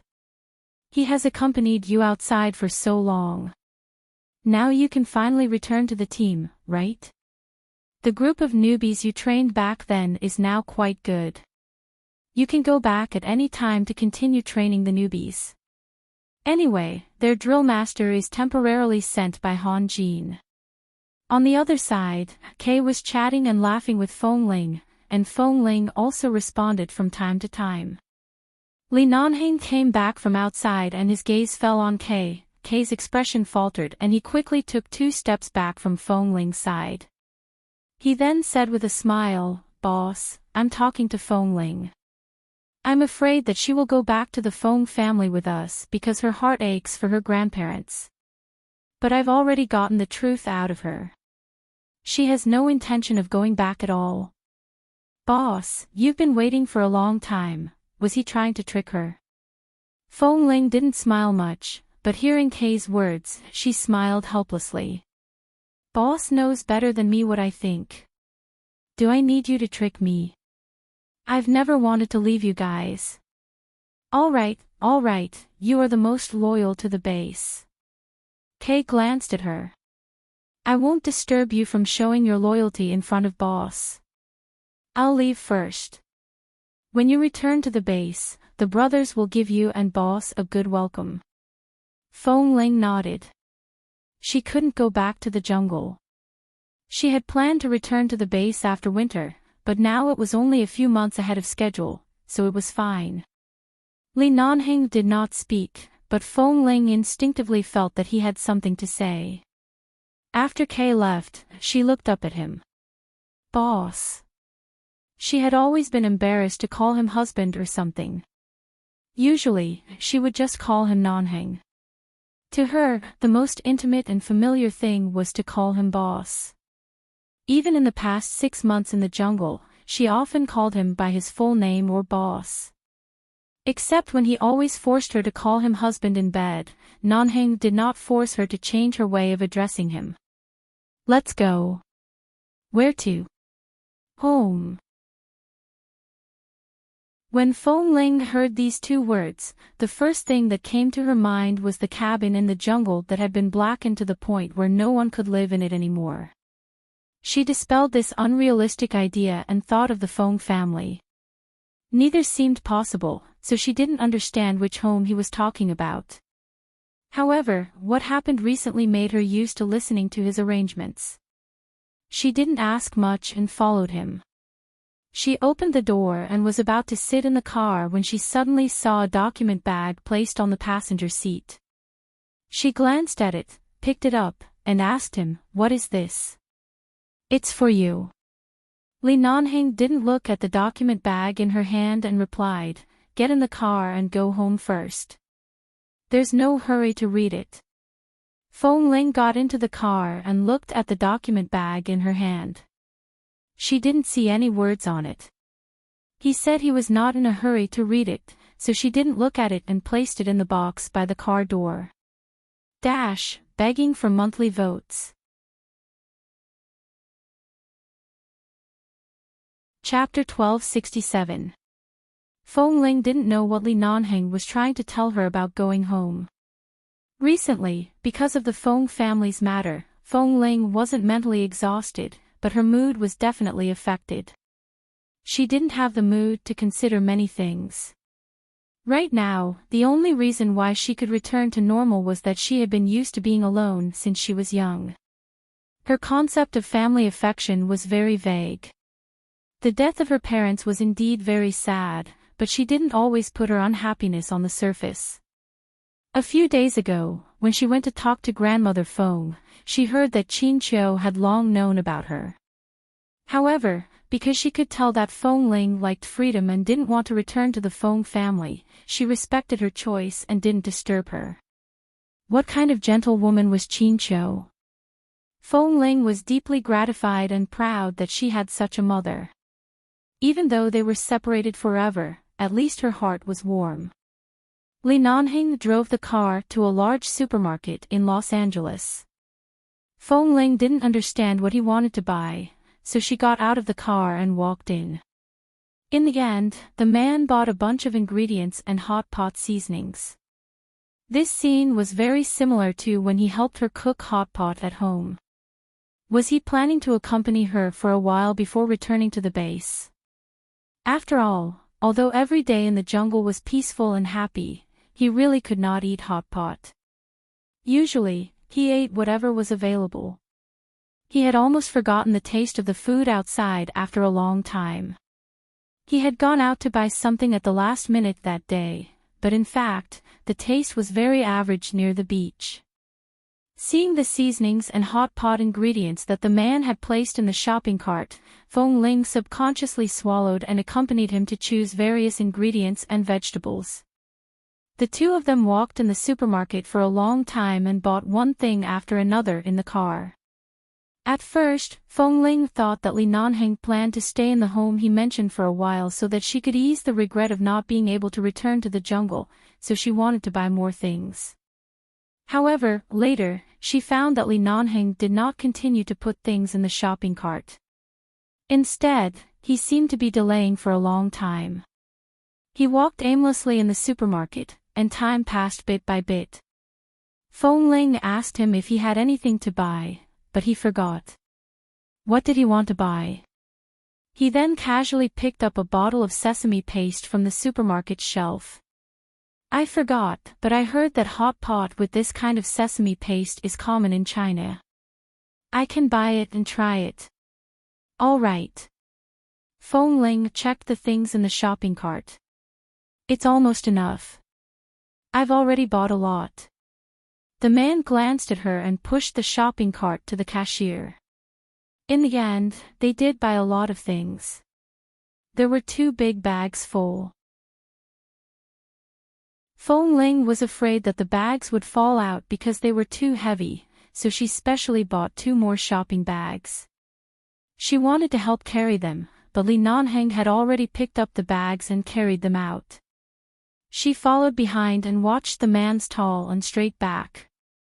She felt that he was going to use this hot pot to fill her to death. Otherwise, why would he buy so many? When you say go home, do you mean go back here? Feng Ling looked at Li Nanheng's apartment in Los Angeles and looked up. She still remembered that on the floor below his apartment, he was the one who bought the apartment for her. She had never lived in her own apartment. Li Nanheng didn't speak but got out of the car and carried the things he had bought in. This man seemed particularly silent today.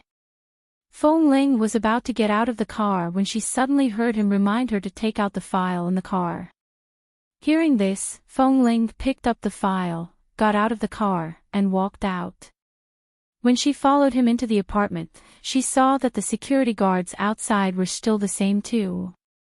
In fact, she hadn't been here many times, but the security guards seemed to recognize her. They smiled politely and warmly at her as if asking, "Ah, I haven't seen you for many years. You're finally back." Feng Ling responded with a faint smile. It was not until Li Nanheng, who had already entered the elevator, urged her to go over that she quickly followed him into the elevator. The 2 security guards outside the door were surprised by Feng Ling's smile. This young lady who appeared with Mr. Li had short hair. At that time, she was dressed like a little boy and never smiled at strangers. Her face was always cold. But just now, her hair had grown quite a bit. It looked like it was almost the length of her neck. Her hair was soft, and her personality seemed to be much calmer and gentler. She was no longer so cold and distant, and she could even smile at them. In just a few years, the callous young man had transformed into a gentle and peaceful woman. Feng Ling's personality had never changed. It was just that in the past, she was used to hiding herself and didn't like to be close to others. She never smiled at others because she didn't know why she should smile. Was there a need to smile? In the past few years, she had been sharpened and experienced many things. She no longer treated people with the same attitude as before, but she was still the same person in her bones. It was just that she seemed to be a lot gentler. The tomboy who had dressed up as a man back then looked very different from the carefree Feng Ling who had grown a bit of hair.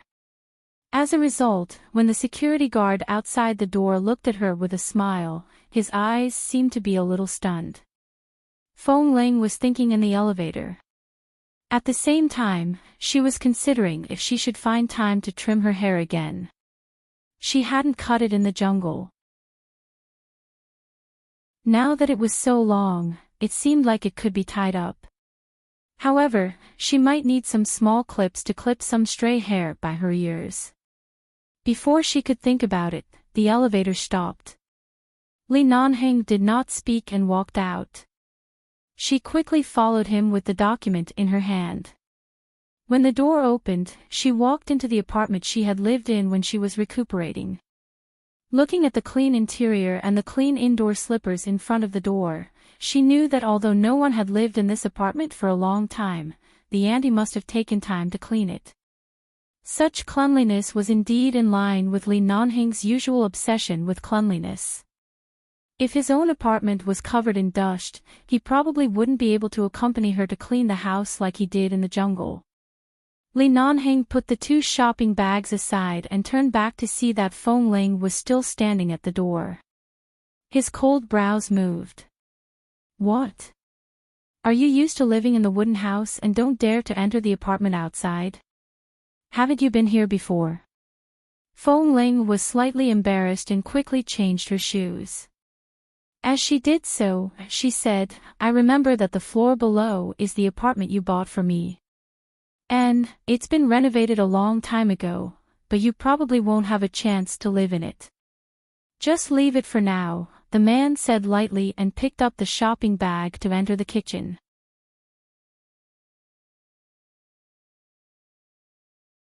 Chapter 1268.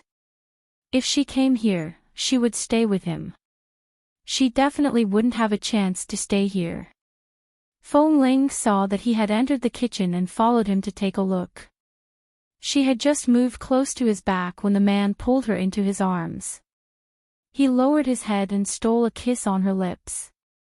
He then pressed his lips against her ear and said, Go wash the fruits and cut some fruits to eat. We'll cook hot pot tonight. Feng Ling instinctively turned her neck to the side because of the man's voice and breath. Li Nanheng looked at her white neck, chuckled, and bit her neck again. She cried out in pain and quickly pushed him away. She wanted to help him, but when they were in the jungle, this man had already developed the habit of taking care of her everywhere. He almost let her idle by the side. Now that he arranged for her to wash the fruit, he was already giving her face. She took out the small bag of fruit from the shopping bag in front of him and went to the side to turn on the tap to wash it. After the sound of water flowing for a while, Feng Ling washed and cut the fruit and placed it on the fruit plate. She then picked up a piece of pineapple with a fork and handed it to Li Nanheng's mouth. Li Nanheng took a bite and, as she expected, frowned. Why is it sour again? How many pineapples aren't sour? As Feng Ling spoke, she picked up a piece of sweet pear and placed it by his mouth. The man lowered his head and was about to eat it, but she suddenly took the pear back and ate it herself. Li Nanheng raised his eyebrows and glanced at her because of her mischievous actions, but Feng Ling said as she forked other fruits, I won't give you the pear.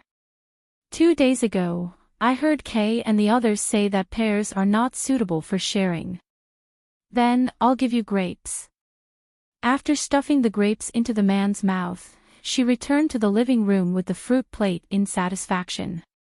She put down the fruit plate and glanced at the document bag on the coffee table. Remembering that he said it was for her, she was about to pick it up and open it to see what it was.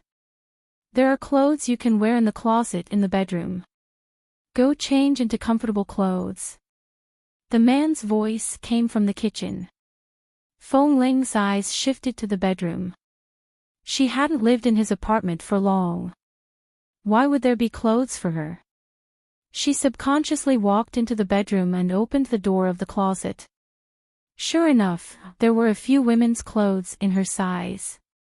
They were all new and the tags had not been removed. When did he buy them? It couldn't have been recently.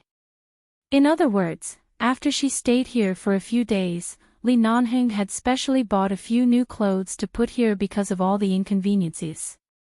She was wearing casual clothes in the jungle. These days, because of her parents and the Feng family's second son, she didn't pay much attention to her clothes in the hospital. She needed to change, so Kay and the others brought some clothes from the base that she could wear. However, those straight men didn't know how to search for clothes in her empty room, so they casually picked 2 uniforms and sent them to her. The black combat uniform did look valiant and heroic, but it was inconvenient to wear it at home. Moreover, it was tight-fitting. Feng Ling picked out several new clothes and finally chose the softest and most comfortable short-sleeved t-shirt and sporty light-colored trousers.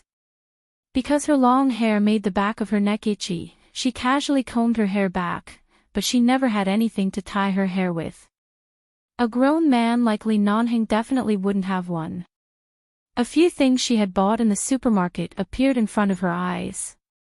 Her eyes lit up and she walked out.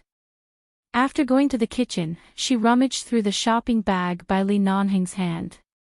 Sure enough, she found 2 vegetables tied with rubber bands. After removing the rubber bands, she combed her hair back and tied it into a ponytail.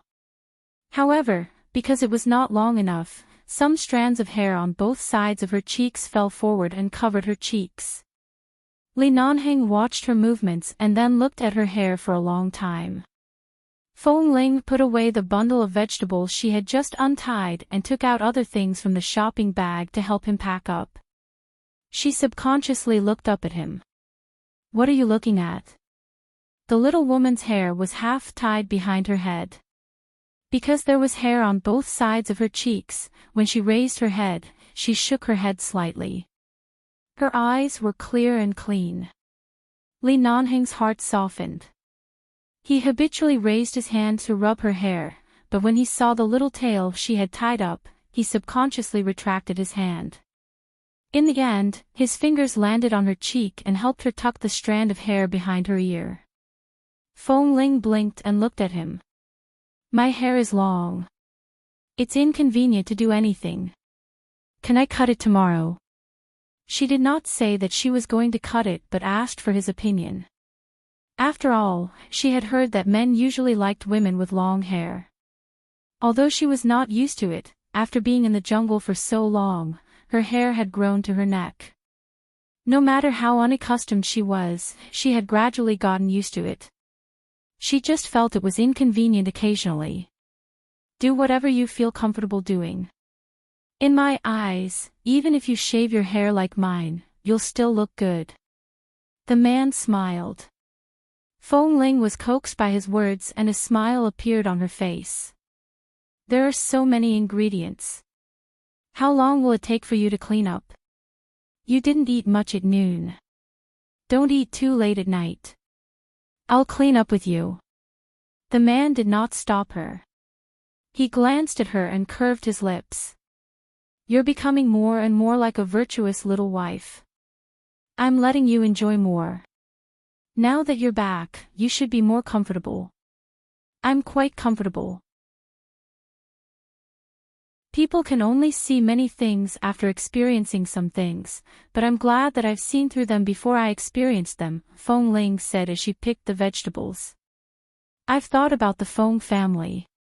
In the future, I'll take some time to visit the 2 elders and visit my parents' graves regularly, but life has to continue. The only regret is that small wooden cabin, but I always remember what you said.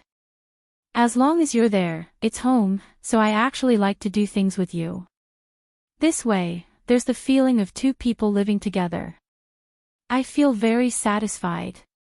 Feng Ling usually did not speak much. Even when she was in the jungle, she often sat by the side and watched Li Nanheng busy himself. She did not say much, but at that time, the smile in her eyes grew wider and wider. This was the first time she had opened her heart to him and told him what was on her mind. It was also the first time she had talked about so many things in her heart. Chapter 1269. It was rare to hear Feng Ling's heartfelt words. Li Nanheng smiled, wiped his hands clean, and pressed her into his arms. He lowered his head and pressed his forehead against hers. His nose was pressed against hers, and there was only half a finger's distance between their lips, but their breaths were intertwined. So, you love me very, very much now. The man's voice was low and husky, and he kissed her on the lips, taking advantage of her. Feng Ling was just telling him the truth. She didn't know why he was suddenly in heat, and she hadn't washed her hands yet. She quickly stretched out their hands to avoid dirtying his clothes, and then dodged back. Li Nanheng, don't you know shame in your life? I just said a word, and you kissed. However, the man directly pecked her lips again. What are you embarrassed about? I really don't know. I only know that you said you liked to do anything with me. You said you liked the feeling of coexisting with me. This is dependence, understand? Feng Ling, the days we spent in the jungle have made you completely accustomed to relying on me. No matter what happens in the future, you have to remember this feeling. No matter where you are, you have to think of me first when you encounter something. I will definitely be worthy of your dependence, and... As he spoke, he kissed the corner of her lips. No matter where you are, I will stand behind you. Where else can I go? Feng Ling didn't understand what he meant. She glared at him and quickly pushed him away. All right, hurry up and wash the vegetables. If you continue to dawdle, you'll probably eat very late tonight. She quickly left the kitchen. Otherwise, this man would probably continue kissing and wasting time. Feng Ling hadn't used her phone for many months. A few days ago, she had just recharged her phone, but she didn't know many people, so she only used text messages to contact a few familiar people. The others were also members of 11 Base. They all knew her situation, so there was no need to respond. By the time she installed a few new mobile apps that had been released in the past 6 months on her phone, the aroma of hot pot seasoning wafted out of the kitchen. After a while, she put down her phone and did not turn on the TV.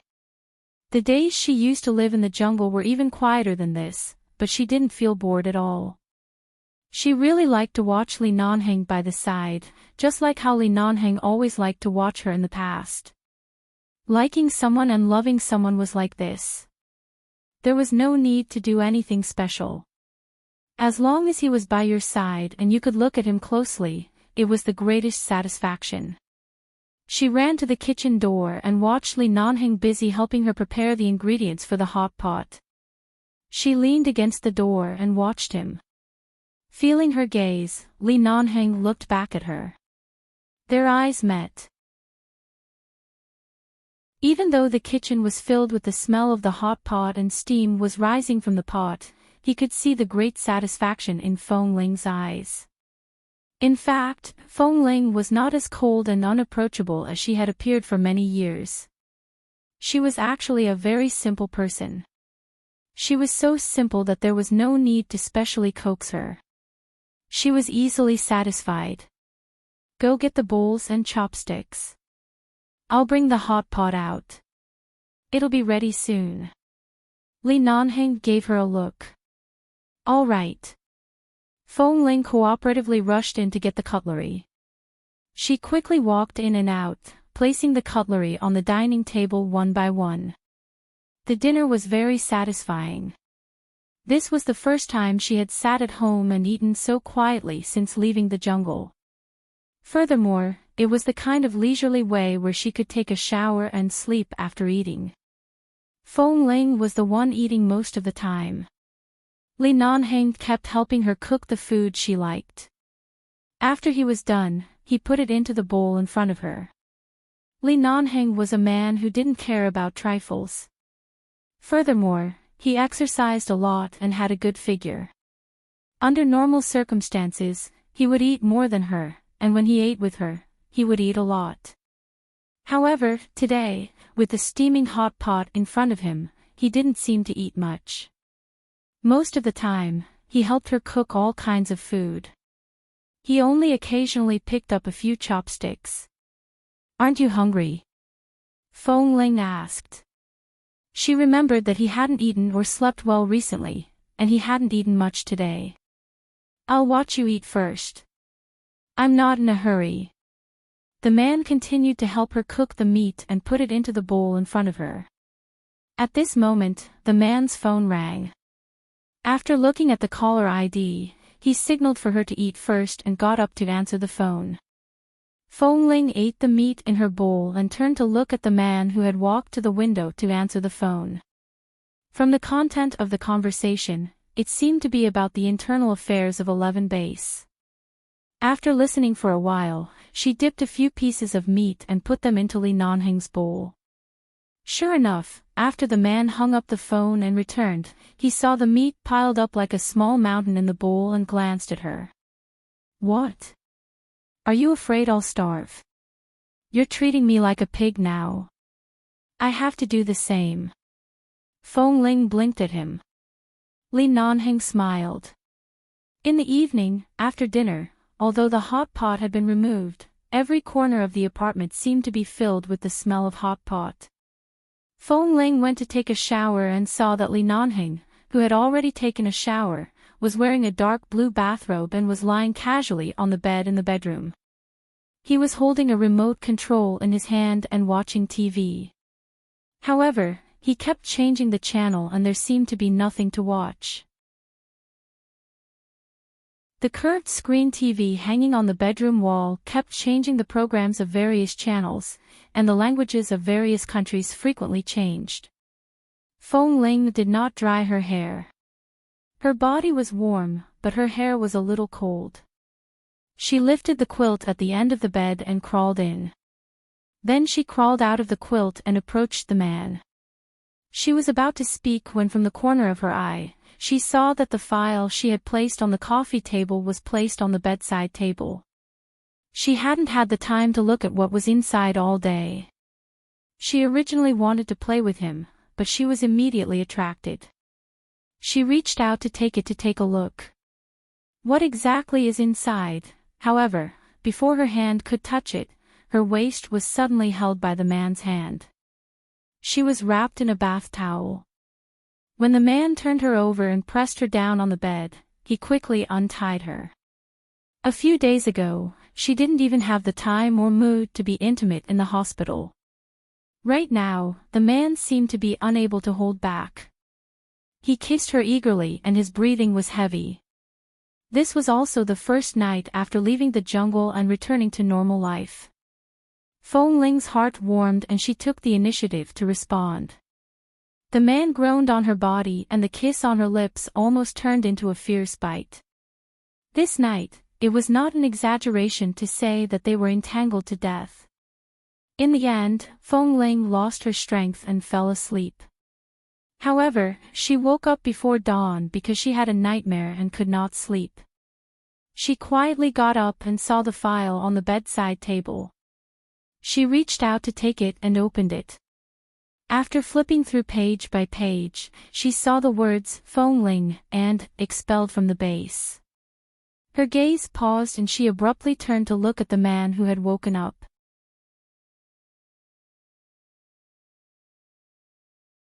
Chapter 1270. Li Nanheng, what is this? Fong Ling held the document that removed her from the base. The man sat up on the bed and said indifferently, after dawn, I'll send you back to the Fong family. Fong Ling stared at him for a long time. In the end, she pursed her lips and suddenly felt that her shoulder outside the blanket was a little cold. It was so cold that she couldn't help but shiver.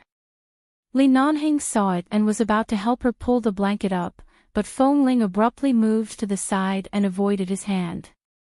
At the same time, she raised the document that removed her from the base and placed the contents of the removal and his signature and seal in front of him. Why? She didn't ask why she wanted him to return to the Fong family. Instead, she asked why he removed her from the base. Why did he remove her from the base? This was equivalent to completely kicking her out of 11 base. She could never go back. She didn't even have a way out. Even if the members of 11 base died, they would die with the name of 11 base. Being removed from the base was a punishment that only members who had made a particularly serious mistake would receive. Furthermore, after being removed from the base, they would never be able to enter again in this life. From now on, she wouldn't even be able to enter a training camp for newcomers, let alone be an instructor or a sniper team. Because she was completely unqualified. She was completely rejected by 11 base. Your father, Mr. Feng's last wish was for me to send you back to the Feng family, cut off all paths of retreat, and force you to go back. Li Nanheng didn't want to hide it from her. He knew that the Feng family had let you down, but he had no choice but to place the burden of the Feng family's future on you. You would only choose to go back when you had no way out. He hoped that you could truly grow up and that one day, you could become a towering tree of the Feng family and support the entire family. Asking me to cut off your path of retreat is equivalent to cutting off everything for me. Li Nanheng looked at her. I can understand his thoughts and try my best to respect his last wish. However, the only thing I can do is to make you never return to the base again. It's impossible for me to cut off all contact with you. Feng Ling's hand trembled as she held the document. It turned out that her father had called Li Nanheng into the emergency room and told him this at the last moment of his life. Most of what 11 base has experienced is a matter of life and death. This kind of danger only exists on the surface. Whether we live or die, we will have a good time. Li Nanheng said, in the outside world, people kill without spilling blood. That's the real danger. After experiencing despair and pain, perhaps you will grow. Perhaps you will become braver and stronger because you've risked everything, but I don't intend to let you experience that. I can't abandon you.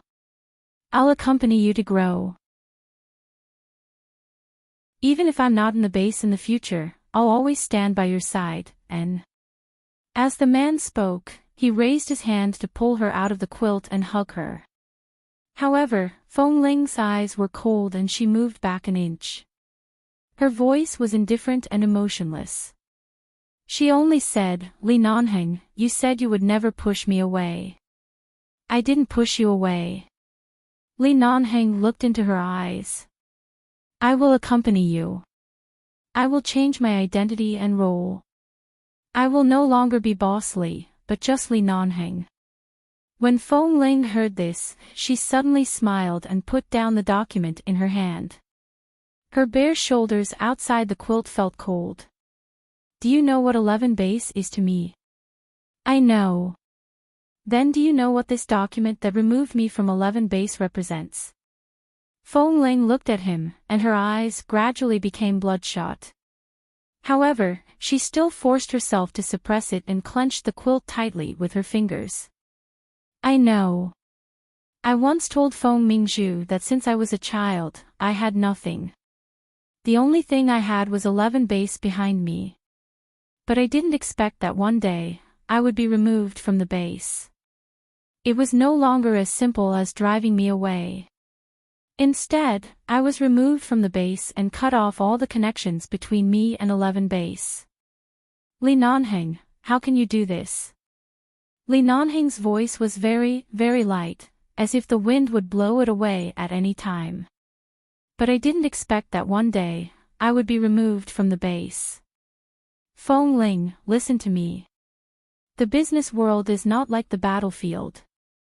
If you want the Feng family, you have to cut off ties with the base. Otherwise, you don't have to say it. I understand. Feng Ling looked at him coldly. I understand all the stakes.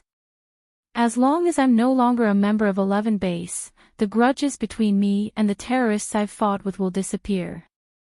If there's any trouble, they won't look for me first but will only target 11 base, right? I understand everything. I understand everything. Even now, you haven't even asked me a word and have already made all the decisions for me. Do I have any chance to object? Even if I cry, throw a tantrum, or beg you endlessly, I still can't go back, because all of this has already been decided in your hands. Feng Ling slammed the stack of documents in her hand on the pillow in front of him. Li Nanheng, have you ever asked me a word? Have you ever considered my thoughts? Even if you asked me if I was willing or not, even if you asked me once. Feng Ling stared at him and felt as if there was a taste of rust in her throat. The bitterness made her voice hoarse.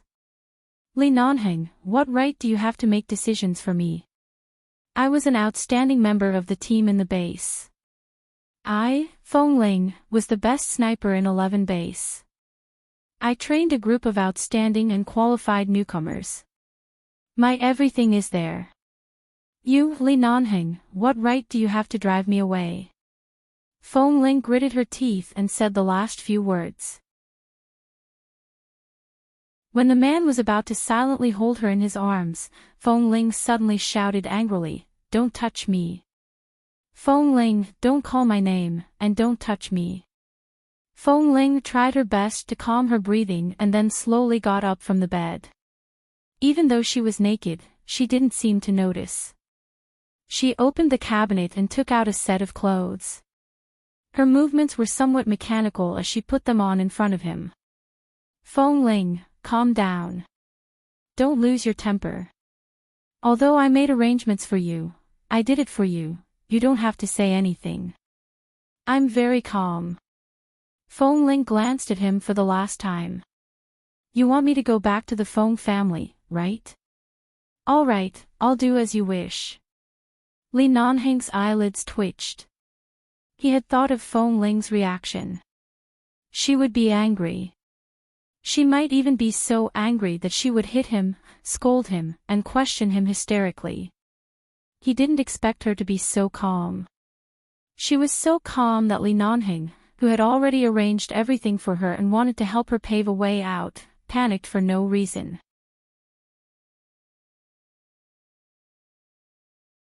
Chapter 1271. When Feng Ling turned to walk out, she suddenly saw the black base uniform she had changed out of yesterday folded in the open cabinet door. Looking at the uniform, her eyes were filled with a bone-chilling coldness. The words, expulsion, and the seal on the document kept appearing in her mind. The jungle she had lived in since she was young had been burned down, and her cabin was gone. She thought that she could accept all of this calmly because at least she still had 11 base and Li Nanheng. But she never expected she would be removed from 11 base. At this moment, she had nothing left. What a good Li Nanheng. He clearly knew how painful it would be for her to be cut, but he actually could bear to do it. Feng Ling clenched her fists tightly in her sleeves and walked out quickly. Feng Ling. Stop. Li Nanheng abruptly got out of bed, put on his pants, rushed out, and grabbed her wrist. Feng Ling knew that she couldn't shake him off, so she didn't struggle. She only staggered when the man grabbed her. When she regained her balance, she turned to look at him. I want to go out and be quiet. Her voice was calm. Li Nanheng held her wrist tightly. No, stay here.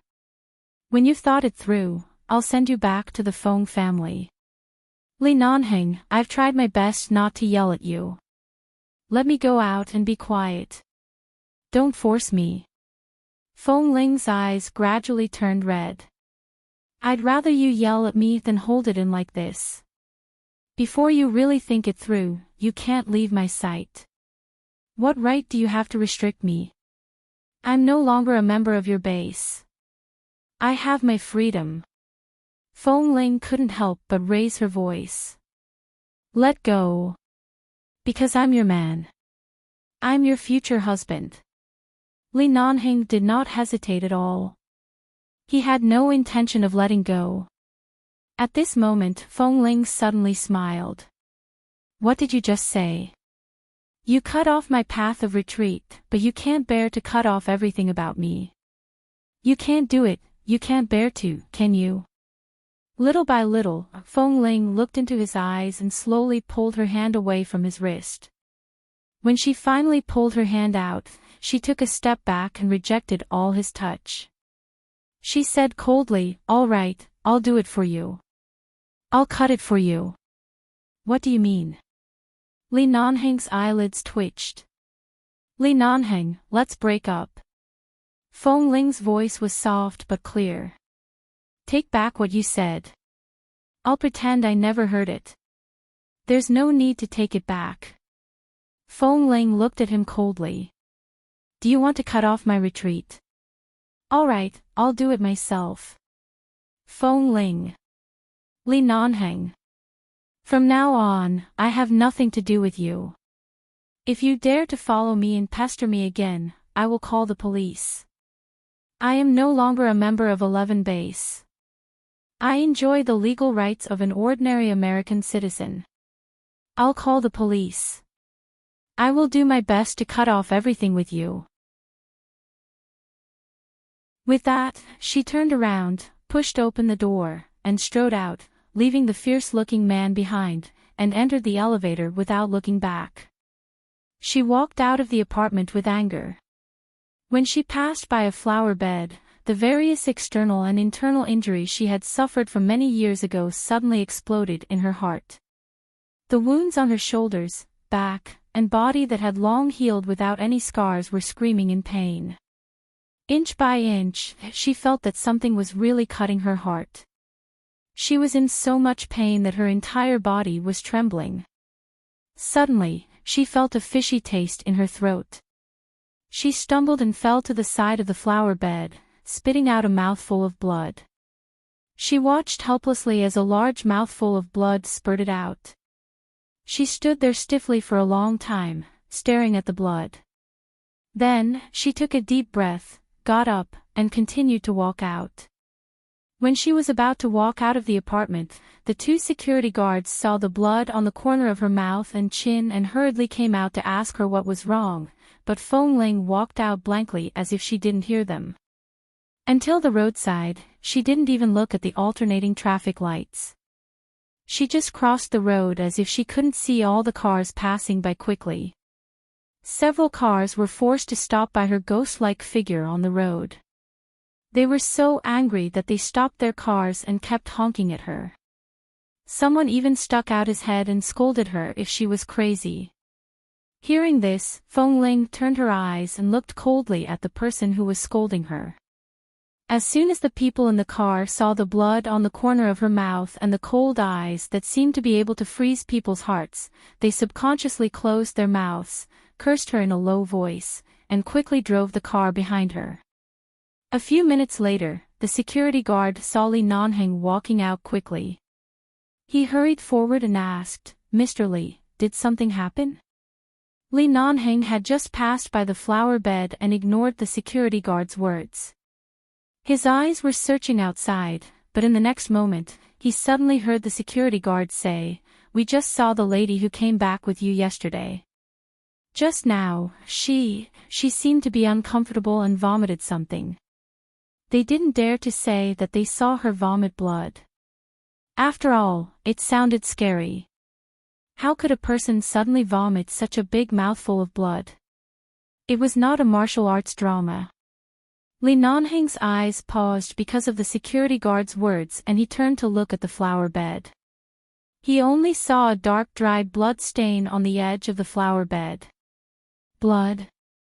He seemed to remember that in the jungle a few days ago, when Feng Ling carried Qin Qiu out, her stomach had been uncomfortable. The day before the incident, she had just vomited and went to the hospital. At that time, she was not feeling well, but she endured all the discomfort and rushed into the sea of fire to carry Qin Qiu out. Later, her complexion had been very bad. Even Li Nanheng thought that she was in a bad state because of the death of her parents. In the next few days, she suffered a series of heavy blows, but she endured it and did not say anything. She did not cry or complain but quietly and sensibly worked hard to live a good life. Looking at the bloodstain, Li Nanheng instantly felt his temples throbbing. He walked out quickly, only to see the cars driving back and forth on the road and Feng Ling had disappeared. She only wore a set of clothes when she left and did not bring her cell phone with her. Li Nanheng went outside and quickly ran around but did not find her. He then drove around and finally drove back. He asked the security guard to check the surveillance cameras in and out of the community, At the same time, he called the traffic bureau to find all the surveillance cameras on the nearby routes. He shouldn't have been so angry at Fong Ling's words that he delayed for a few minutes. He should have chased after her and detained her. He couldn't let her leave in such a daze.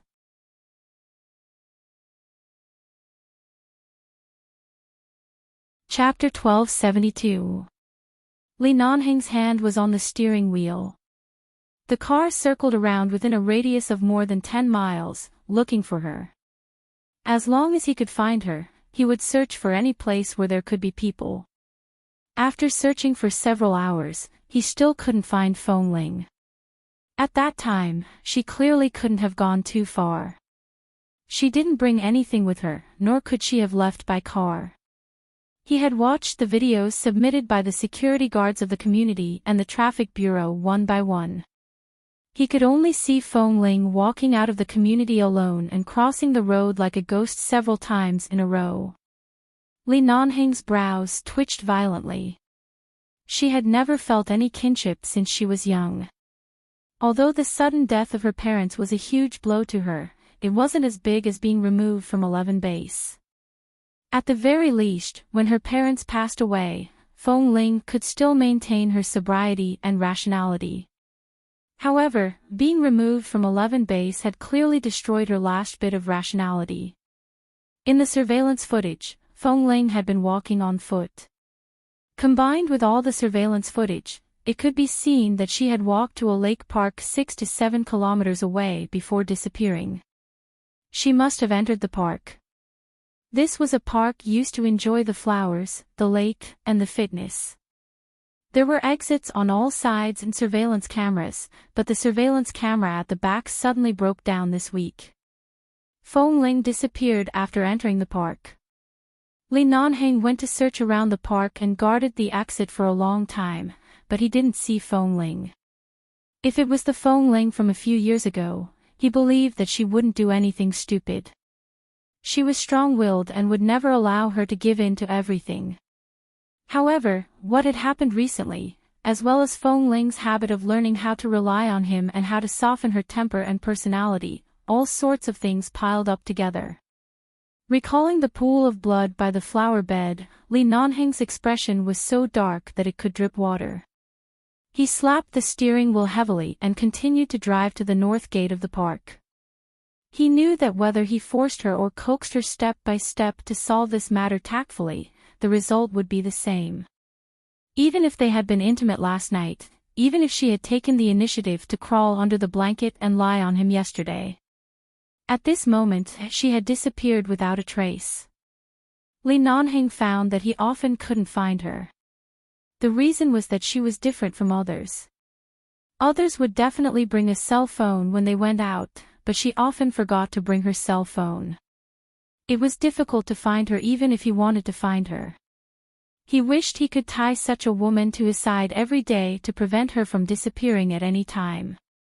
How could he push her away? He would never push her away.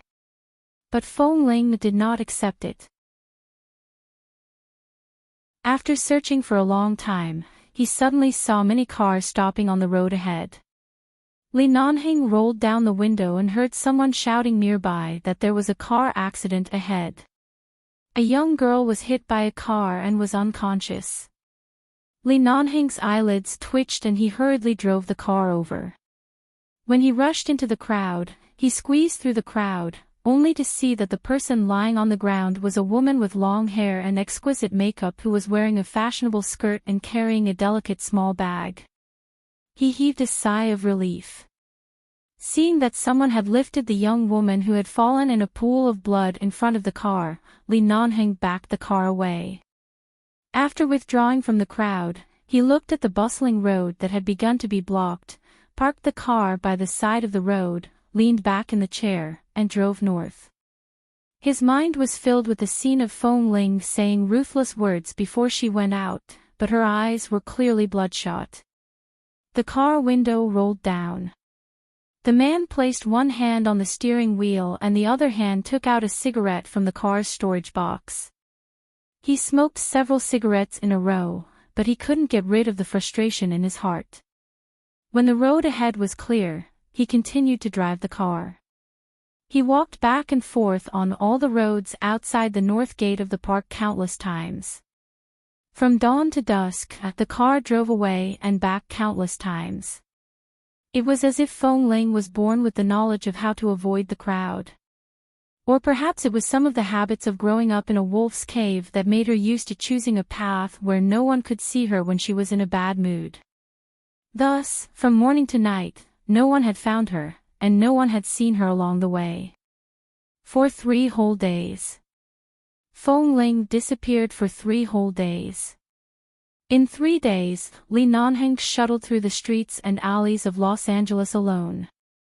At the same time, he mobilized the search team of 11 base and some police to look for her. The Fong family's villa. In the front yard of the villa, there were 2 gardeners who were repairing the garden flowers that had withered due to the cold weather. When the servants came out of the door, they whispered to each other for a while and then sighed. Who would have thought that in one night, Mrs. Fong and Mr. Fong would suddenly leave the Fong family? The murderer of that strange fire was actually the eldest Miss Fong Mingzhu. There were suddenly 3 people missing in this big family, leaving only 2 old people. It was really sad. Auntie Mai, who had been in the Fong family for many years, wanted to ask several times. Where was the second miss? Didn't they say that the second miss was still alive? Why didn't the second miss come back? However, seeing that the 2 elders of the Fong family needed the psychological comfort and counseling of a psychiatrist every day to barely survive, Auntie Mai did not dare to ask. She could only serve them carefully every day, afraid that their emotions would be unstable and something would happen to them. The Fong family's reputation in Los Angeles was very high. It was definitely a famous family. This storm had caused the Fong family's momentum to decline.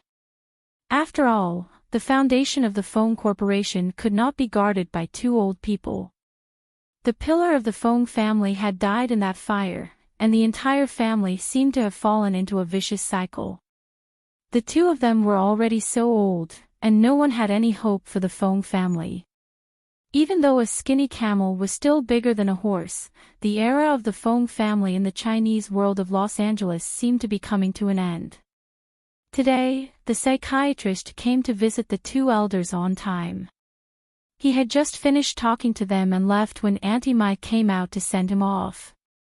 After sending the doctor off, she was about to turn around when she accidentally saw a thin figure from the corner of her eye. She paused and turned to see a somewhat disheveled figure standing by the roadside not far from the main entrance of the Fong family. When she saw the face that was somewhat similar to Mrs. Fang's and Mr. Fang's, Auntie Mai was slightly surprised. She quickly turned around and went in. "Grandfather, madam, is the person outside, the second miss?" Today, the psychiatrist came to visit the 2 elders on time. When they heard this, they quickly got up and walked out of the front door of the Fong family's front yard. As expected, they saw Fong Ling standing there, but she was in a sorry state. Her clothes seemed to have not been changed for 2 to 3 days. Her face was pale and bloodless, and there was a shadow in her eyes that she had not slept for several days. Her clothes were cold and wet, sticking to her body as though she had been drenched by the freezing rain last night. Fong Ling. When Madame Fong saw her, she was very excited and rushed over. Fong Ling had been standing outside for a long time. The moment she saw the 2 elders of the Fong family, she wanted to smile, but her vision turned black and she fainted weakly on the ground.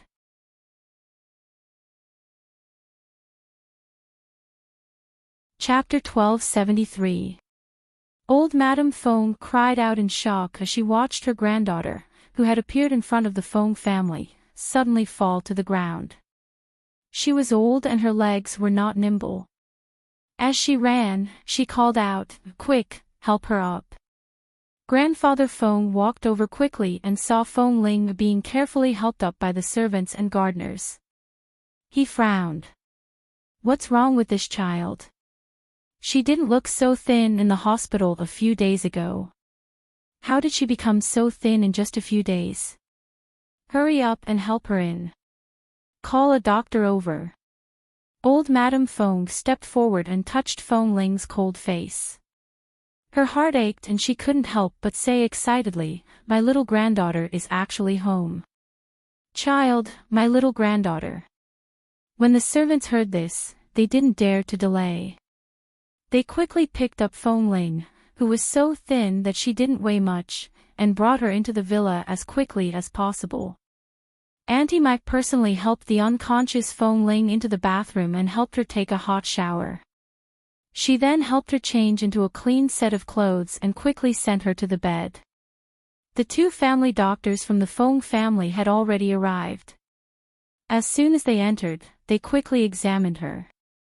After confirming that Fong Ling had changed her clothes, Grandfather Fong walked in. He stood in the spacious bedroom with his wife and watched Fong Ling, who was lying motionless on the bed. Although Fong Ling was nearly 1.7 meters tall and wasn't considered short among Eastern women, she was too thin. Lying in the 2-meter-wide bed, she was covered with a white down quilt. Her face was almost as white as the quilt. Her hair was still wet and scattered on the pillow. She looked small and fragile as though she would shatter with a single touch. This was no longer the Fong Ling who had personally carried her parents out of the fire in the jungle wearing a heat-resistant suit. "How is it? What happened to her?" Seeing that the two doctors had been examining her for a while, the old lady walked over worriedly and asked. "Madame Fong, don't worry.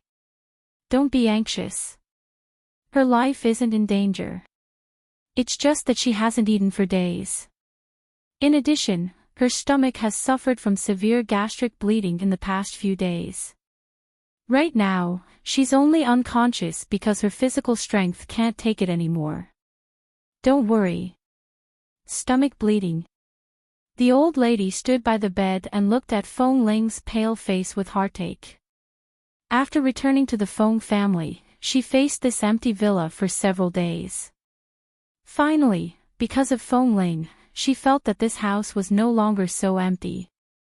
"Leave this place to the doctor first," Grandfather Fong said softly. "Since this child is willing to come back, it's a good thing. We'll talk about it when she wakes up." The news that the second miss of the Fong family had returned revived the entire Fong family. In particular, old Madame Fong was not in a good state a few days ago. In the past 2 days, her health had improved a lot. Even though Fong Ling had been unconscious for an entire day after returning, she had personally cooked a lot of nutritious medicinal soup for her little granddaughter. She had been boiling it on the fire, and the more it was boiled, the more delicious it became. She was waiting for Fong Ling to wake up so that she could drink it directly to nourish her body. Second Mrs. Return is the happiest thing for Madame Dowager these days. Auntie Mike stood outside the kitchen and watched as old Madame Fong, who hadn't cooked for more than 10 years, worked busily inside. At the same time, she sighed and said to Grandfather Fong, who was standing outside the kitchen. Grandfather Fong didn't say anything, but Auntie Mike could tell from the two elders' eyes that they really hoped that second Miss would stay in the Fong family in the future. She just didn't know what the second Miss had experienced these days. How did she end up like this? She had been unconscious for a day and a night, and why did she suddenly return to the Fong family? Furthermore, when she returned, she didn't bring anything with her. Her identity document, wallet, cell phone, nothing. It was as though she had been wandering all the way back. She recalled that when she saw the second Miss outside yesterday, she stood outside the door and looked at the Fong family's villa blankly. She then recalled what had happened to the second Miss when she was 1 year old. She almost lost her life in the sea. To be able to survive and return to the Fong family one day was a great gift to the Fong family. It was no wonder that old master and old madam were so happy. In this family, their only hope now was second Mississippi. Old man, Auntie Mai, quickly help me try it. How does it taste? Old Madame Fong scooped out 2 small bowls of medicinal soup and handed it to them. I didn't add much salt. When she wakes up, she should eat something lighter. See if it's tasty. Is it too bland? Seeing the old lady's excitement, Auntie Mike smiled and tasted it. Not bad. It's very delicious. Second Miss will definitely like it. Grandfather Fong also tasted it and nodded. It's not bad. This time, Madame Fong was even happier. She quickly went back to cook. The old lady, who hadn't entered the kitchen for more than 10 years, was as excited as a child. Fong Ling returned to the Fong family. The news quickly reached Li Nanheng's ears. After confirming that nothing had happened to her outside and that she had suddenly returned to the Fong family after disappearing for 3 days, Li Nanheng's heart finally relaxed. However, at the same time, he began to worry. She said that as he wished. She said that she would personally cut it off. She went back without a word. Did she really plan to cut off the connection between them? How should he cut it? After nearly 8 years of separation and entanglement, how should he cut off the shadows that had long been rooted in their lives? That night, Li Nanheng drove the car to the Fong family's villa. However, he did not enter. Instead, he parked the car outside and looked at the few lit windows in the villa. One of them was a bedroom on the 3rd floor. The lights in that bedroom had never been lit up in the past few years, but now, they were lit up from night to night. Fong Ling should be living in this room right now. Looking at the light in the room, it was as though he could finally feel her existence. Li Nanheng got out of the car and walked over. He stood outside the door of the Fong family and looked at the light in the room. Occasionally, he would see the figures of servants passing by the window. He stood there for an entire night. When the sky brightened, Li Nanheng spat out a ball of white air from his mouth. He still did not leave. At this moment, Auntie Mike sent the doctor out.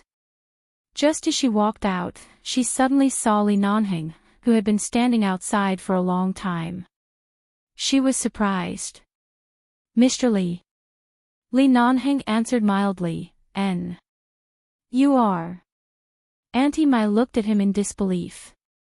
It was 6:00 in the morning. When did he come? So early. Could it be that he had been standing all night? Hurry up and read the latest update.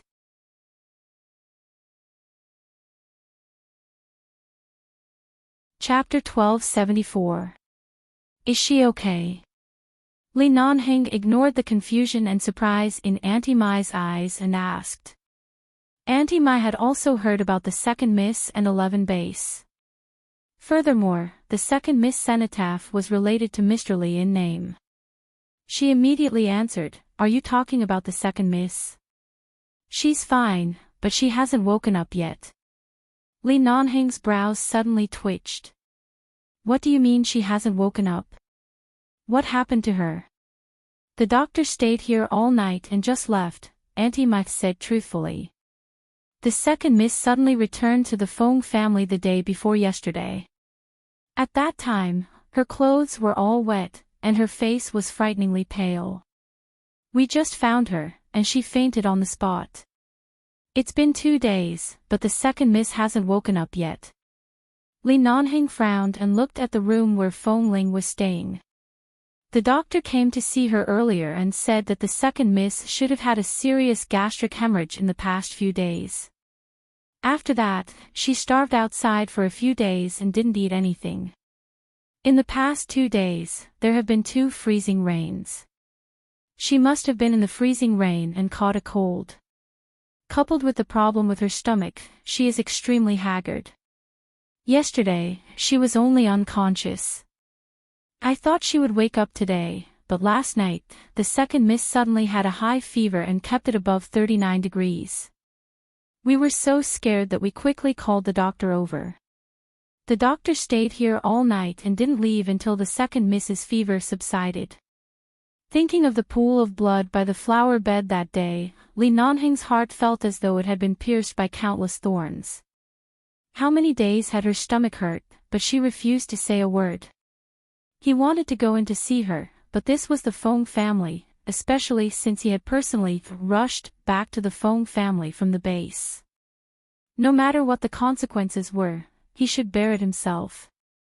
The master of the family did not come forward to invite him, and he, a junior, barged in. No matter what, it was unreasonable. She's awake, she's awake. The second miss is awake. All of a sudden, a servant's voice came from inside. Hearing this, Auntie Mai immediately turned around and was about to walk back when she suddenly turned back to look at Li Nanhing. "Mr. Li, go in and take a look. Please come out and tell me after you're done," Li Nanhing said in a low voice. "Ah, okay." Auntie Mai knew that this young Master Li was famous for being not to be trifled with. Seeing that he was so polite and had no intention of barging into the Feng family, she couldn't figure out what was going on between him and the second Mississippi. She nodded and quickly returned to the villa. Feng Ling was indeed awake. She struggled in the darkness and vaguely heard some movements by her ears. From time to time, she heard someone talking. She struggled in the darkness for a long time and finally found a trace of light. She tried her best to open her eyes, but it was only a small slit. She frowned and closed her eyes again. Her head. It hurt. After running a high fever for a whole night, he felt sore all over. "Second miss, are you awake?" someone said. "Who?" "Feng." Feng Ling's thoughts were a bit muddled. Although the voice by her ears was full of concern, it was an unfamiliar voice. She subconsciously opened her eyes. When she finally opened her eyes, she saw an unfamiliar middle-aged woman standing by the bed and looking at her. "She's awake. Quick." The helper saw that her eyes were open. Although they were not focused, she rushed out excitedly to call for someone. "Second miss is awake. Quick. Go tell the old madam and the old master." After a while, many people came into the room. Although Feng Ling's eyes were open, she was still unconscious. After a long while, she barely recognized that the people who walked in were Grandmother Feng and Grandfather Feng. "Feng Ling, good child. How are you? Does it hurt anywhere? You had a high fever for an entire night yesterday." Grandma was so worried. Grandmother Feng leaned over the bed to look at her. She gently stroked Feng Ling's forehead. "Thankfully, you're finally awake." Feng Ling closed her eyes again, composed herself, and opened them again. She remembered that she didn't know where to go. She walked and rested when she was tired. Later, she passed by a shop under the Feng family's name and heard the manager say that she was going to the Feng family's villa. He said that it was not far from that location, so she subconsciously followed. However, after following a villa area, the car drove in. She couldn't keep up with it on foot, so she walked around the villa area. When she reached the door of the Feng family's mansion, she inadvertently saw the old madam's figure in the window. Then she stood there and didn't leave. Later, what happened next? She had a headache and the entire world seemed to be dark. In the past 3 days, she didn't remember where she had been. Her head hurt, her body felt uncomfortable, and her stomach hurt so much that her memory of the past 3 days was blurry. She only remembered that she had been walking, and in the end, she actually walked back to the Feng family. "Feng Ling, can you hear Grandma?" Seeing that she didn't respond, Grandmother Feng quickly held her hand. "If you're not feeling well and don't want to speak, just blink and tell me." Feng Ling looked at her and her dry lips moved. She said hoarsely and weakly, "I can hear you." Seeing that she was willing to speak, Grandmother Feng smiled in relief. All right. Grandma won't disturb you. If you're tired, continue sleeping. This is the Fong family, your home. You can rest as long as you want. We have to take good care of our bodies. We can't be sick like this. Fong Ling indeed didn't have much strength to speak. She only felt that Grandmother Feng's hand was holding hers very tightly. Grandfather Fong also stood by the side and looked at her with a smile. The usually dignified old man faced the little granddaughter he had lost and regained. At this moment, his face was filled with benevolence. Auntie Mai walked to the bed and smiled at Fong Ling. "Second miss, I'm Auntie Mai. When you were young, I hugged you all day. In the future, you can tell me anything at home." Fong Ling glanced at Auntie Mai and nodded thoughtfully. Although the second miss was haggard and weak, she still had the right response. She was not as cold and unapproachable as others said. She immediately smiled and said, "By the way, Mr. Li is here. He seems to have been standing outside for an entire night." "Second miss, do you want to see him?" "Mr. Li." Fong Ling's mind was in a mess. It was painful and messy, but when she heard these words, the blank emotions in her eyes gradually calmed down. She did not speak and closed her eyes. Auntie Mai thought she would agree, but seeing that Fong Ling's expression didn't seem to have any intention of seeing Li Nanheng, she couldn't make up her mind and could only stand by the bed to look at her. Hurry up and read the latest update.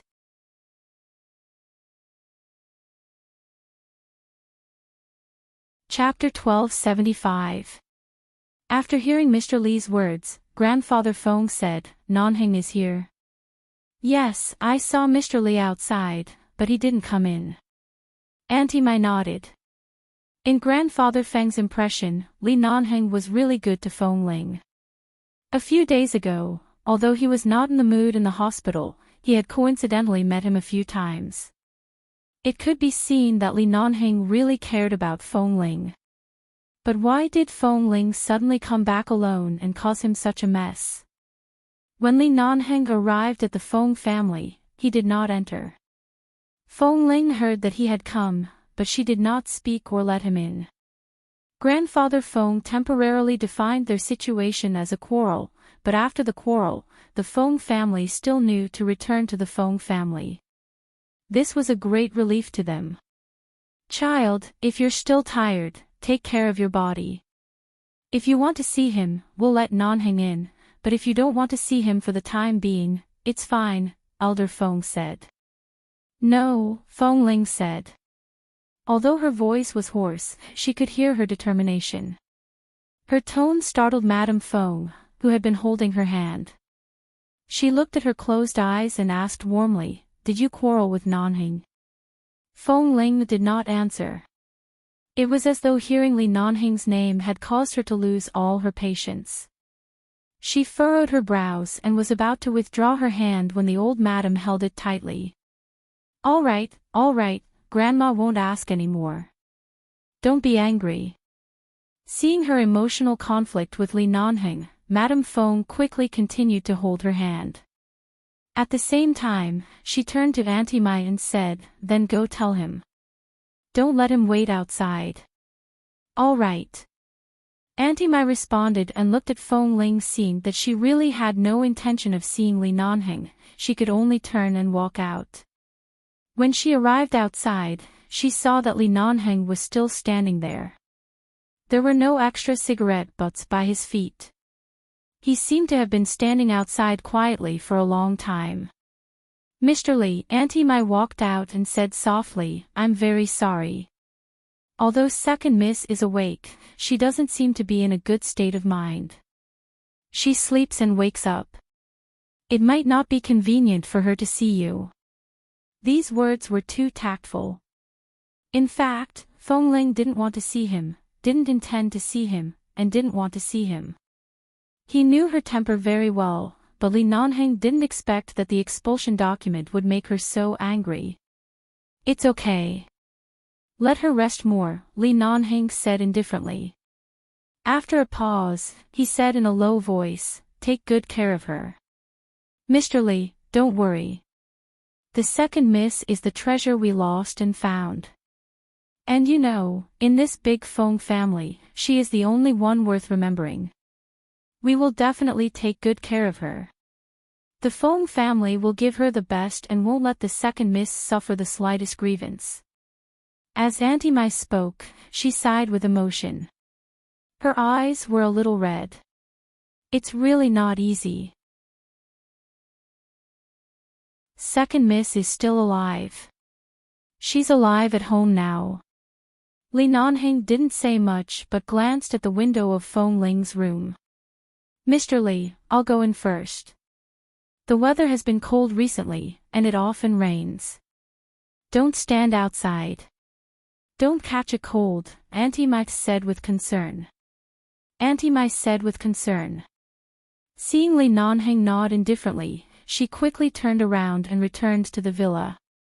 After returning to the room, she thought she could still talk to the second miss, but when she entered, she saw the two elders of the Fong family carefully close the bedroom door and quietly walk out. Second miss is asleep again. After all, Auntie Mai had hugged and coaxed the second miss every day and night when she was young. This relationship had long surpassed familial love. Of course, she wanted to talk to her now, but she didn't expect the bedroom door to be closed just like that. She immediately asked. Shoot, Matriarch Fong gestured to her. She had a fever last night and only woke up for a few minutes. Her strength still can't hold on. After listening to me for a while, she fell asleep again. Let her sleep. Fong Ling was really asleep, and in the past 2 days after waking up, she hadn't recovered. She woke up and slept, and the time she slept was clearly much longer than when she was awake.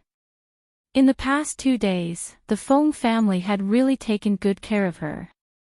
Whether it was the two elders of the Fong family or all the servants who could come into contact with Fong Ling, they all felt sorry for her and took good care of her.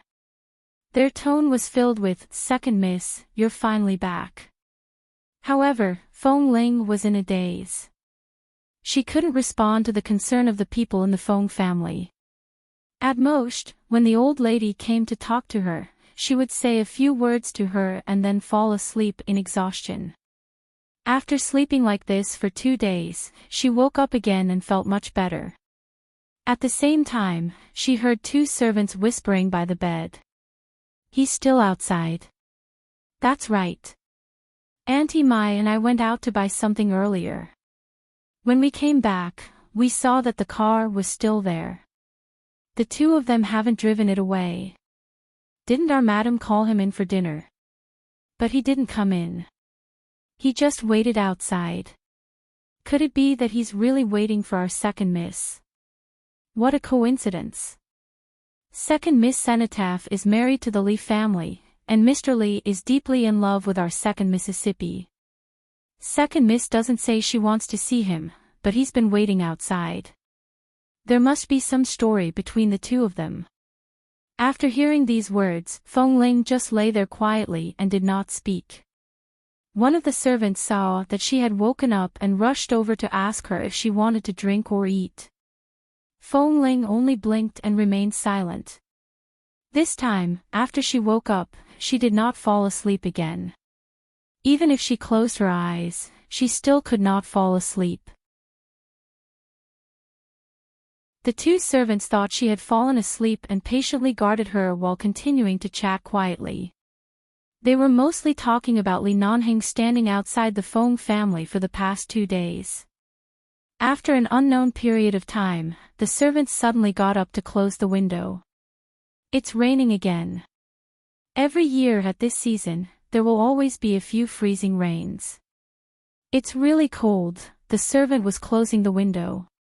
When she looked out of the window, she suddenly paused and whispered in surprise, "Hey! Why isn't Mr. Lee in the car? It's already raining. Won't he catch a cold?" The 2 servants squeezed in front of the window and looked out. Sure enough, they saw the tall and straight figure standing by the car smoking, as though he was unaware of the sudden freezing rain. If he gets drenched like this, he will catch a cold, right? Ask someone to send an umbrella to Mr. Lee. Yes, send a coat. I don't think Mr. Lee is wearing a coat. He seems to have left his coat here. The person inside hasn't recovered yet. If the person outside is also sick, what should we do? Don't quarrel. Second Miss and Mr. Lee seem to be quite compatible. Sigh, I don't know what happened. Seeing Mr. Lee like this makes my heart ache. Howl, monthly votes, please, monthly votes, hurry up and read the latest update. You're tuning into the LoveLore Library YouTube channel.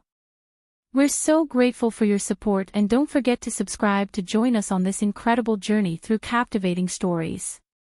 Your generosity through donations truly makes a world of difference, as it's the primary source of revenue that allows me to expand and enhance this channel for you. Thank you from the bottom of my heart for being a part of this adventure.